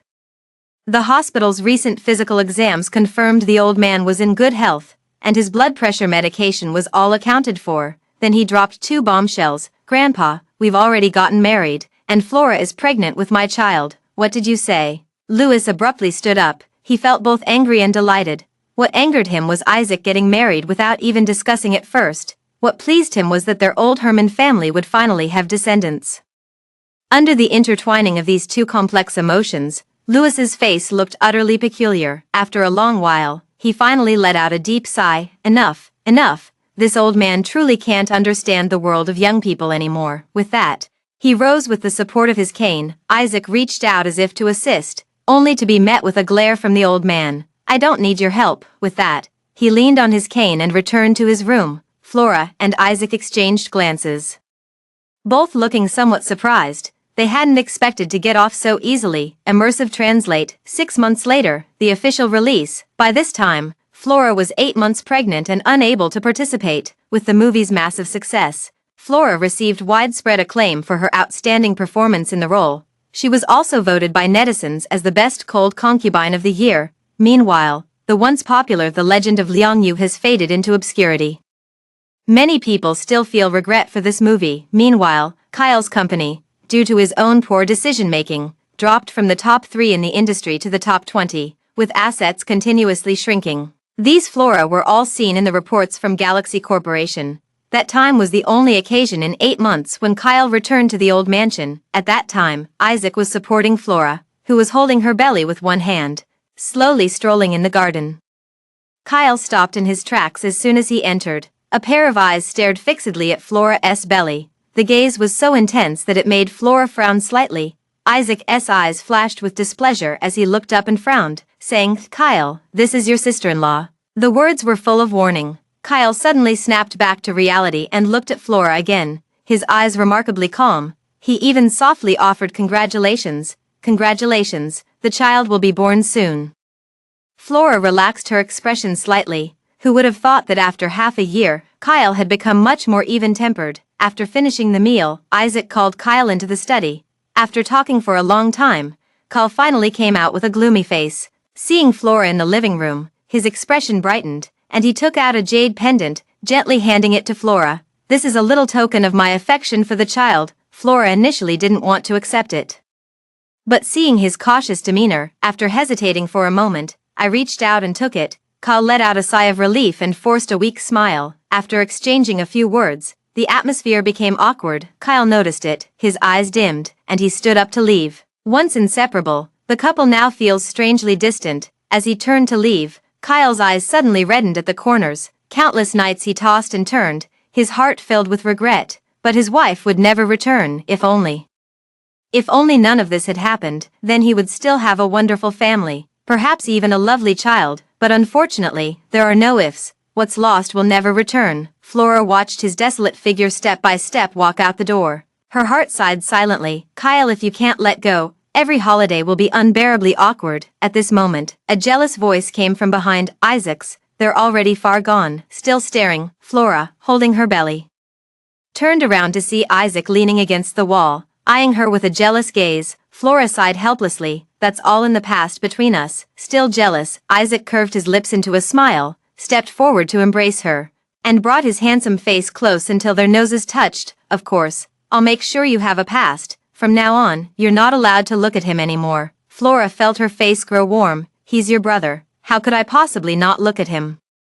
Isaac, that refined face of his was truly unbearable when he spoke sweet nothings. "I never saw him being so good at this before." Now he's spouting one cheesy line after another. Isaac straightened up, a smile curling at the corner of his lips. "Then let's have him come less often from now on." All right, all right, all right." Flora laughed it off.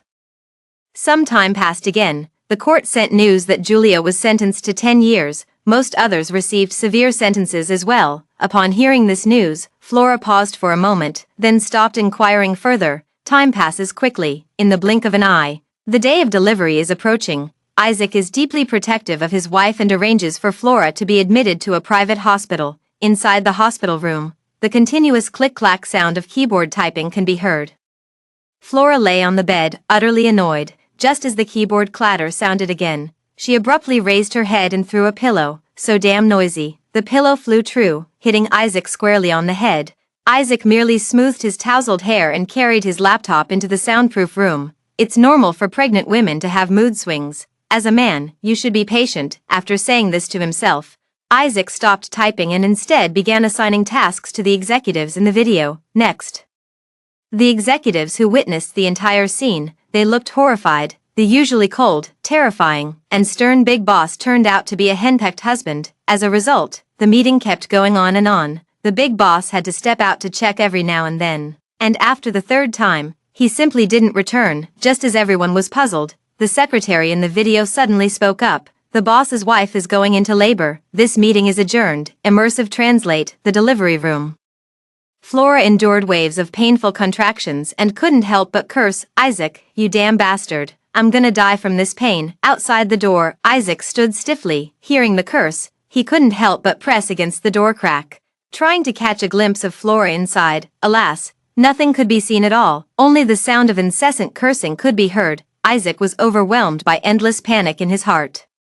The man who once commanded the wind and rain was utterly powerless at this moment. For this reason, he could only keep instructing the medical staff, "You must ensure the safety of the pregnant woman at all costs." Even though this group of medical professionals is among the nation's best, and despite countless rehearsals beforehand, when the moment truly arrived, their hearts remained suspended, unable to settle. Louis and Kyle also rushed over upon hearing the news. The old man, who had always opposed this marriage, watched as Flora's belly grew larger and larger. His expression shifted from opposition to reluctant acceptance, and finally to taking matters into his own hands, fearful that Flora might have any mishaps. Meanwhile, Kyle steadily supported the old man, occasionally glancing toward the delivery room, clearly very worried. A long time passed. Wah, wah, a baby's cry rang out in the delivery room.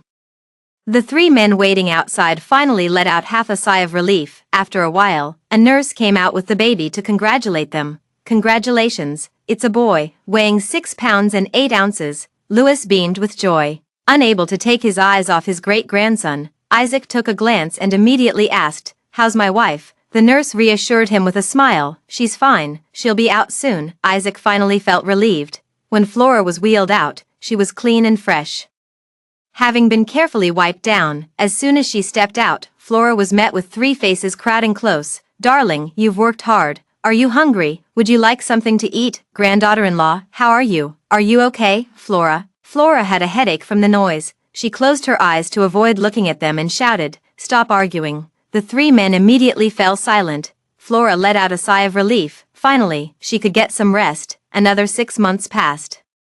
Flora kept doing rehabilitation exercises, striving to return to her peak condition before childbirth as soon as possible. The child was taken care of by the nanny and Grandpa Lou, so she didn't need to worry about it. At this moment, her phone rang. Flora caught a glimpse of Elsa's message unintentionally. "Congratulations, another trophy to your name. Too bad you couldn't be there to receive it." The accompanying image shows a trophy. Flora smiled slightly and tapped a reply with her finger. "There will be many more in the future." Extra, Beijing prison. Julia stared blankly at the dim little window of the prison cell, her eyes filled with despair. 6 months ago, she walked the red carpet, dressed in haute couture, basking in glory. 6 months later, she became a prisoner, locked in a cage like a defeated stray dog. Thinking about her situation, it was all because of Flora and Kyle. The anger in her heart surged uncontrollably. Once she's out, she won't let you off the hook. Suddenly, the sound of footsteps approached. Julia's face, twisted with resentment, suddenly turned fearful as she huddled in the corner. Trying to warm herself, the door opened. A prison guard shouted, "Julia, you have a visitor." Julia stirred upon hearing these words, her eyes lighting up with excitement. It must be Kyle coming to rescue her. It must be. With such thrilling emotions, she quickly followed the prison guard out. As soon as she entered, she spotted Kyle sitting behind a glass partition. Julia's eyes couldn't help but grow warm. After taking her seat, she picked up the receiver with trembling hands. From the other end came Kyle's voice, as clear and bright as ever. "Hello." Julia heard this and nearly burst into tears. Her eyes were fixed intently on Kyle outside the glass. She sobbed, "Kyle, please save me. This place is truly unbearable. I beg you, save me." Kyle listened to Julia's tearful pleas while watching her tear-streaked face. A trace of emotion stirred in his heart. After a long silence, he finally sighed and said softly, "Focus on reforming yourself inside and strive for a reduced sentence." Julia's tears stopped abruptly. Her face turned cold instantly. Then she sneered, "Is that all you came here to tell me?" The face changed too quickly. Kyle didn't react in time. Pausing in stunned silence, Julia smiled, her lips curling into a mocking grin. "Kyle, you're the one who caused all of this. If it weren't for you constantly tempting me with power and money, how could I have ended up on this path? Why do you flirt with me while still unwilling to let go of Flora? You're just a scumbag, no different from other men. Except for coming from a privileged family." Every word struck like a dagger to the heart. Isaac was stunned by these words, standing frozen for a long time. By the time he regained his composure, Julia had long disappeared. Immersive translate, bar. Hardy looked at Kyle drinking heavily again and sighed once more. "What's wrong? Did something upset you?" Kyle swallowed the alcohol, looking somewhat dazed. "I went to see Julia today." Hardy raised an eyebrow. "Why did you go see her again?" Kyle took another deep breath and said, "She said I led her astray, always keeping things ambiguous with her without giving her any commitment. Let's be honest, when it comes to doing bad things, no one can blame others. If your intentions aren't right, how can you blame someone else? What kind of logic is that?" Hearing Hardy say this, Kyle felt a bit better, but then, his tone shifted. "However, you're really quite heartless when it comes to relationships. Who told you to mess with Julia? Now you end up all alone. The amber liquor swirled in the glass. Cal watched quietly, remaining silent for a long time. Then, he reached out, raised the glass, and took another gulp of alcohol. He gave a bitter smile. Yes, it's indeed my fault. If only none of this had happened, how wonderful that would be. He would have, without a doubt, stayed true to his principles. Unfortunately, it's all just empty words now. Time does not go backward. Those who have left will not return. The end.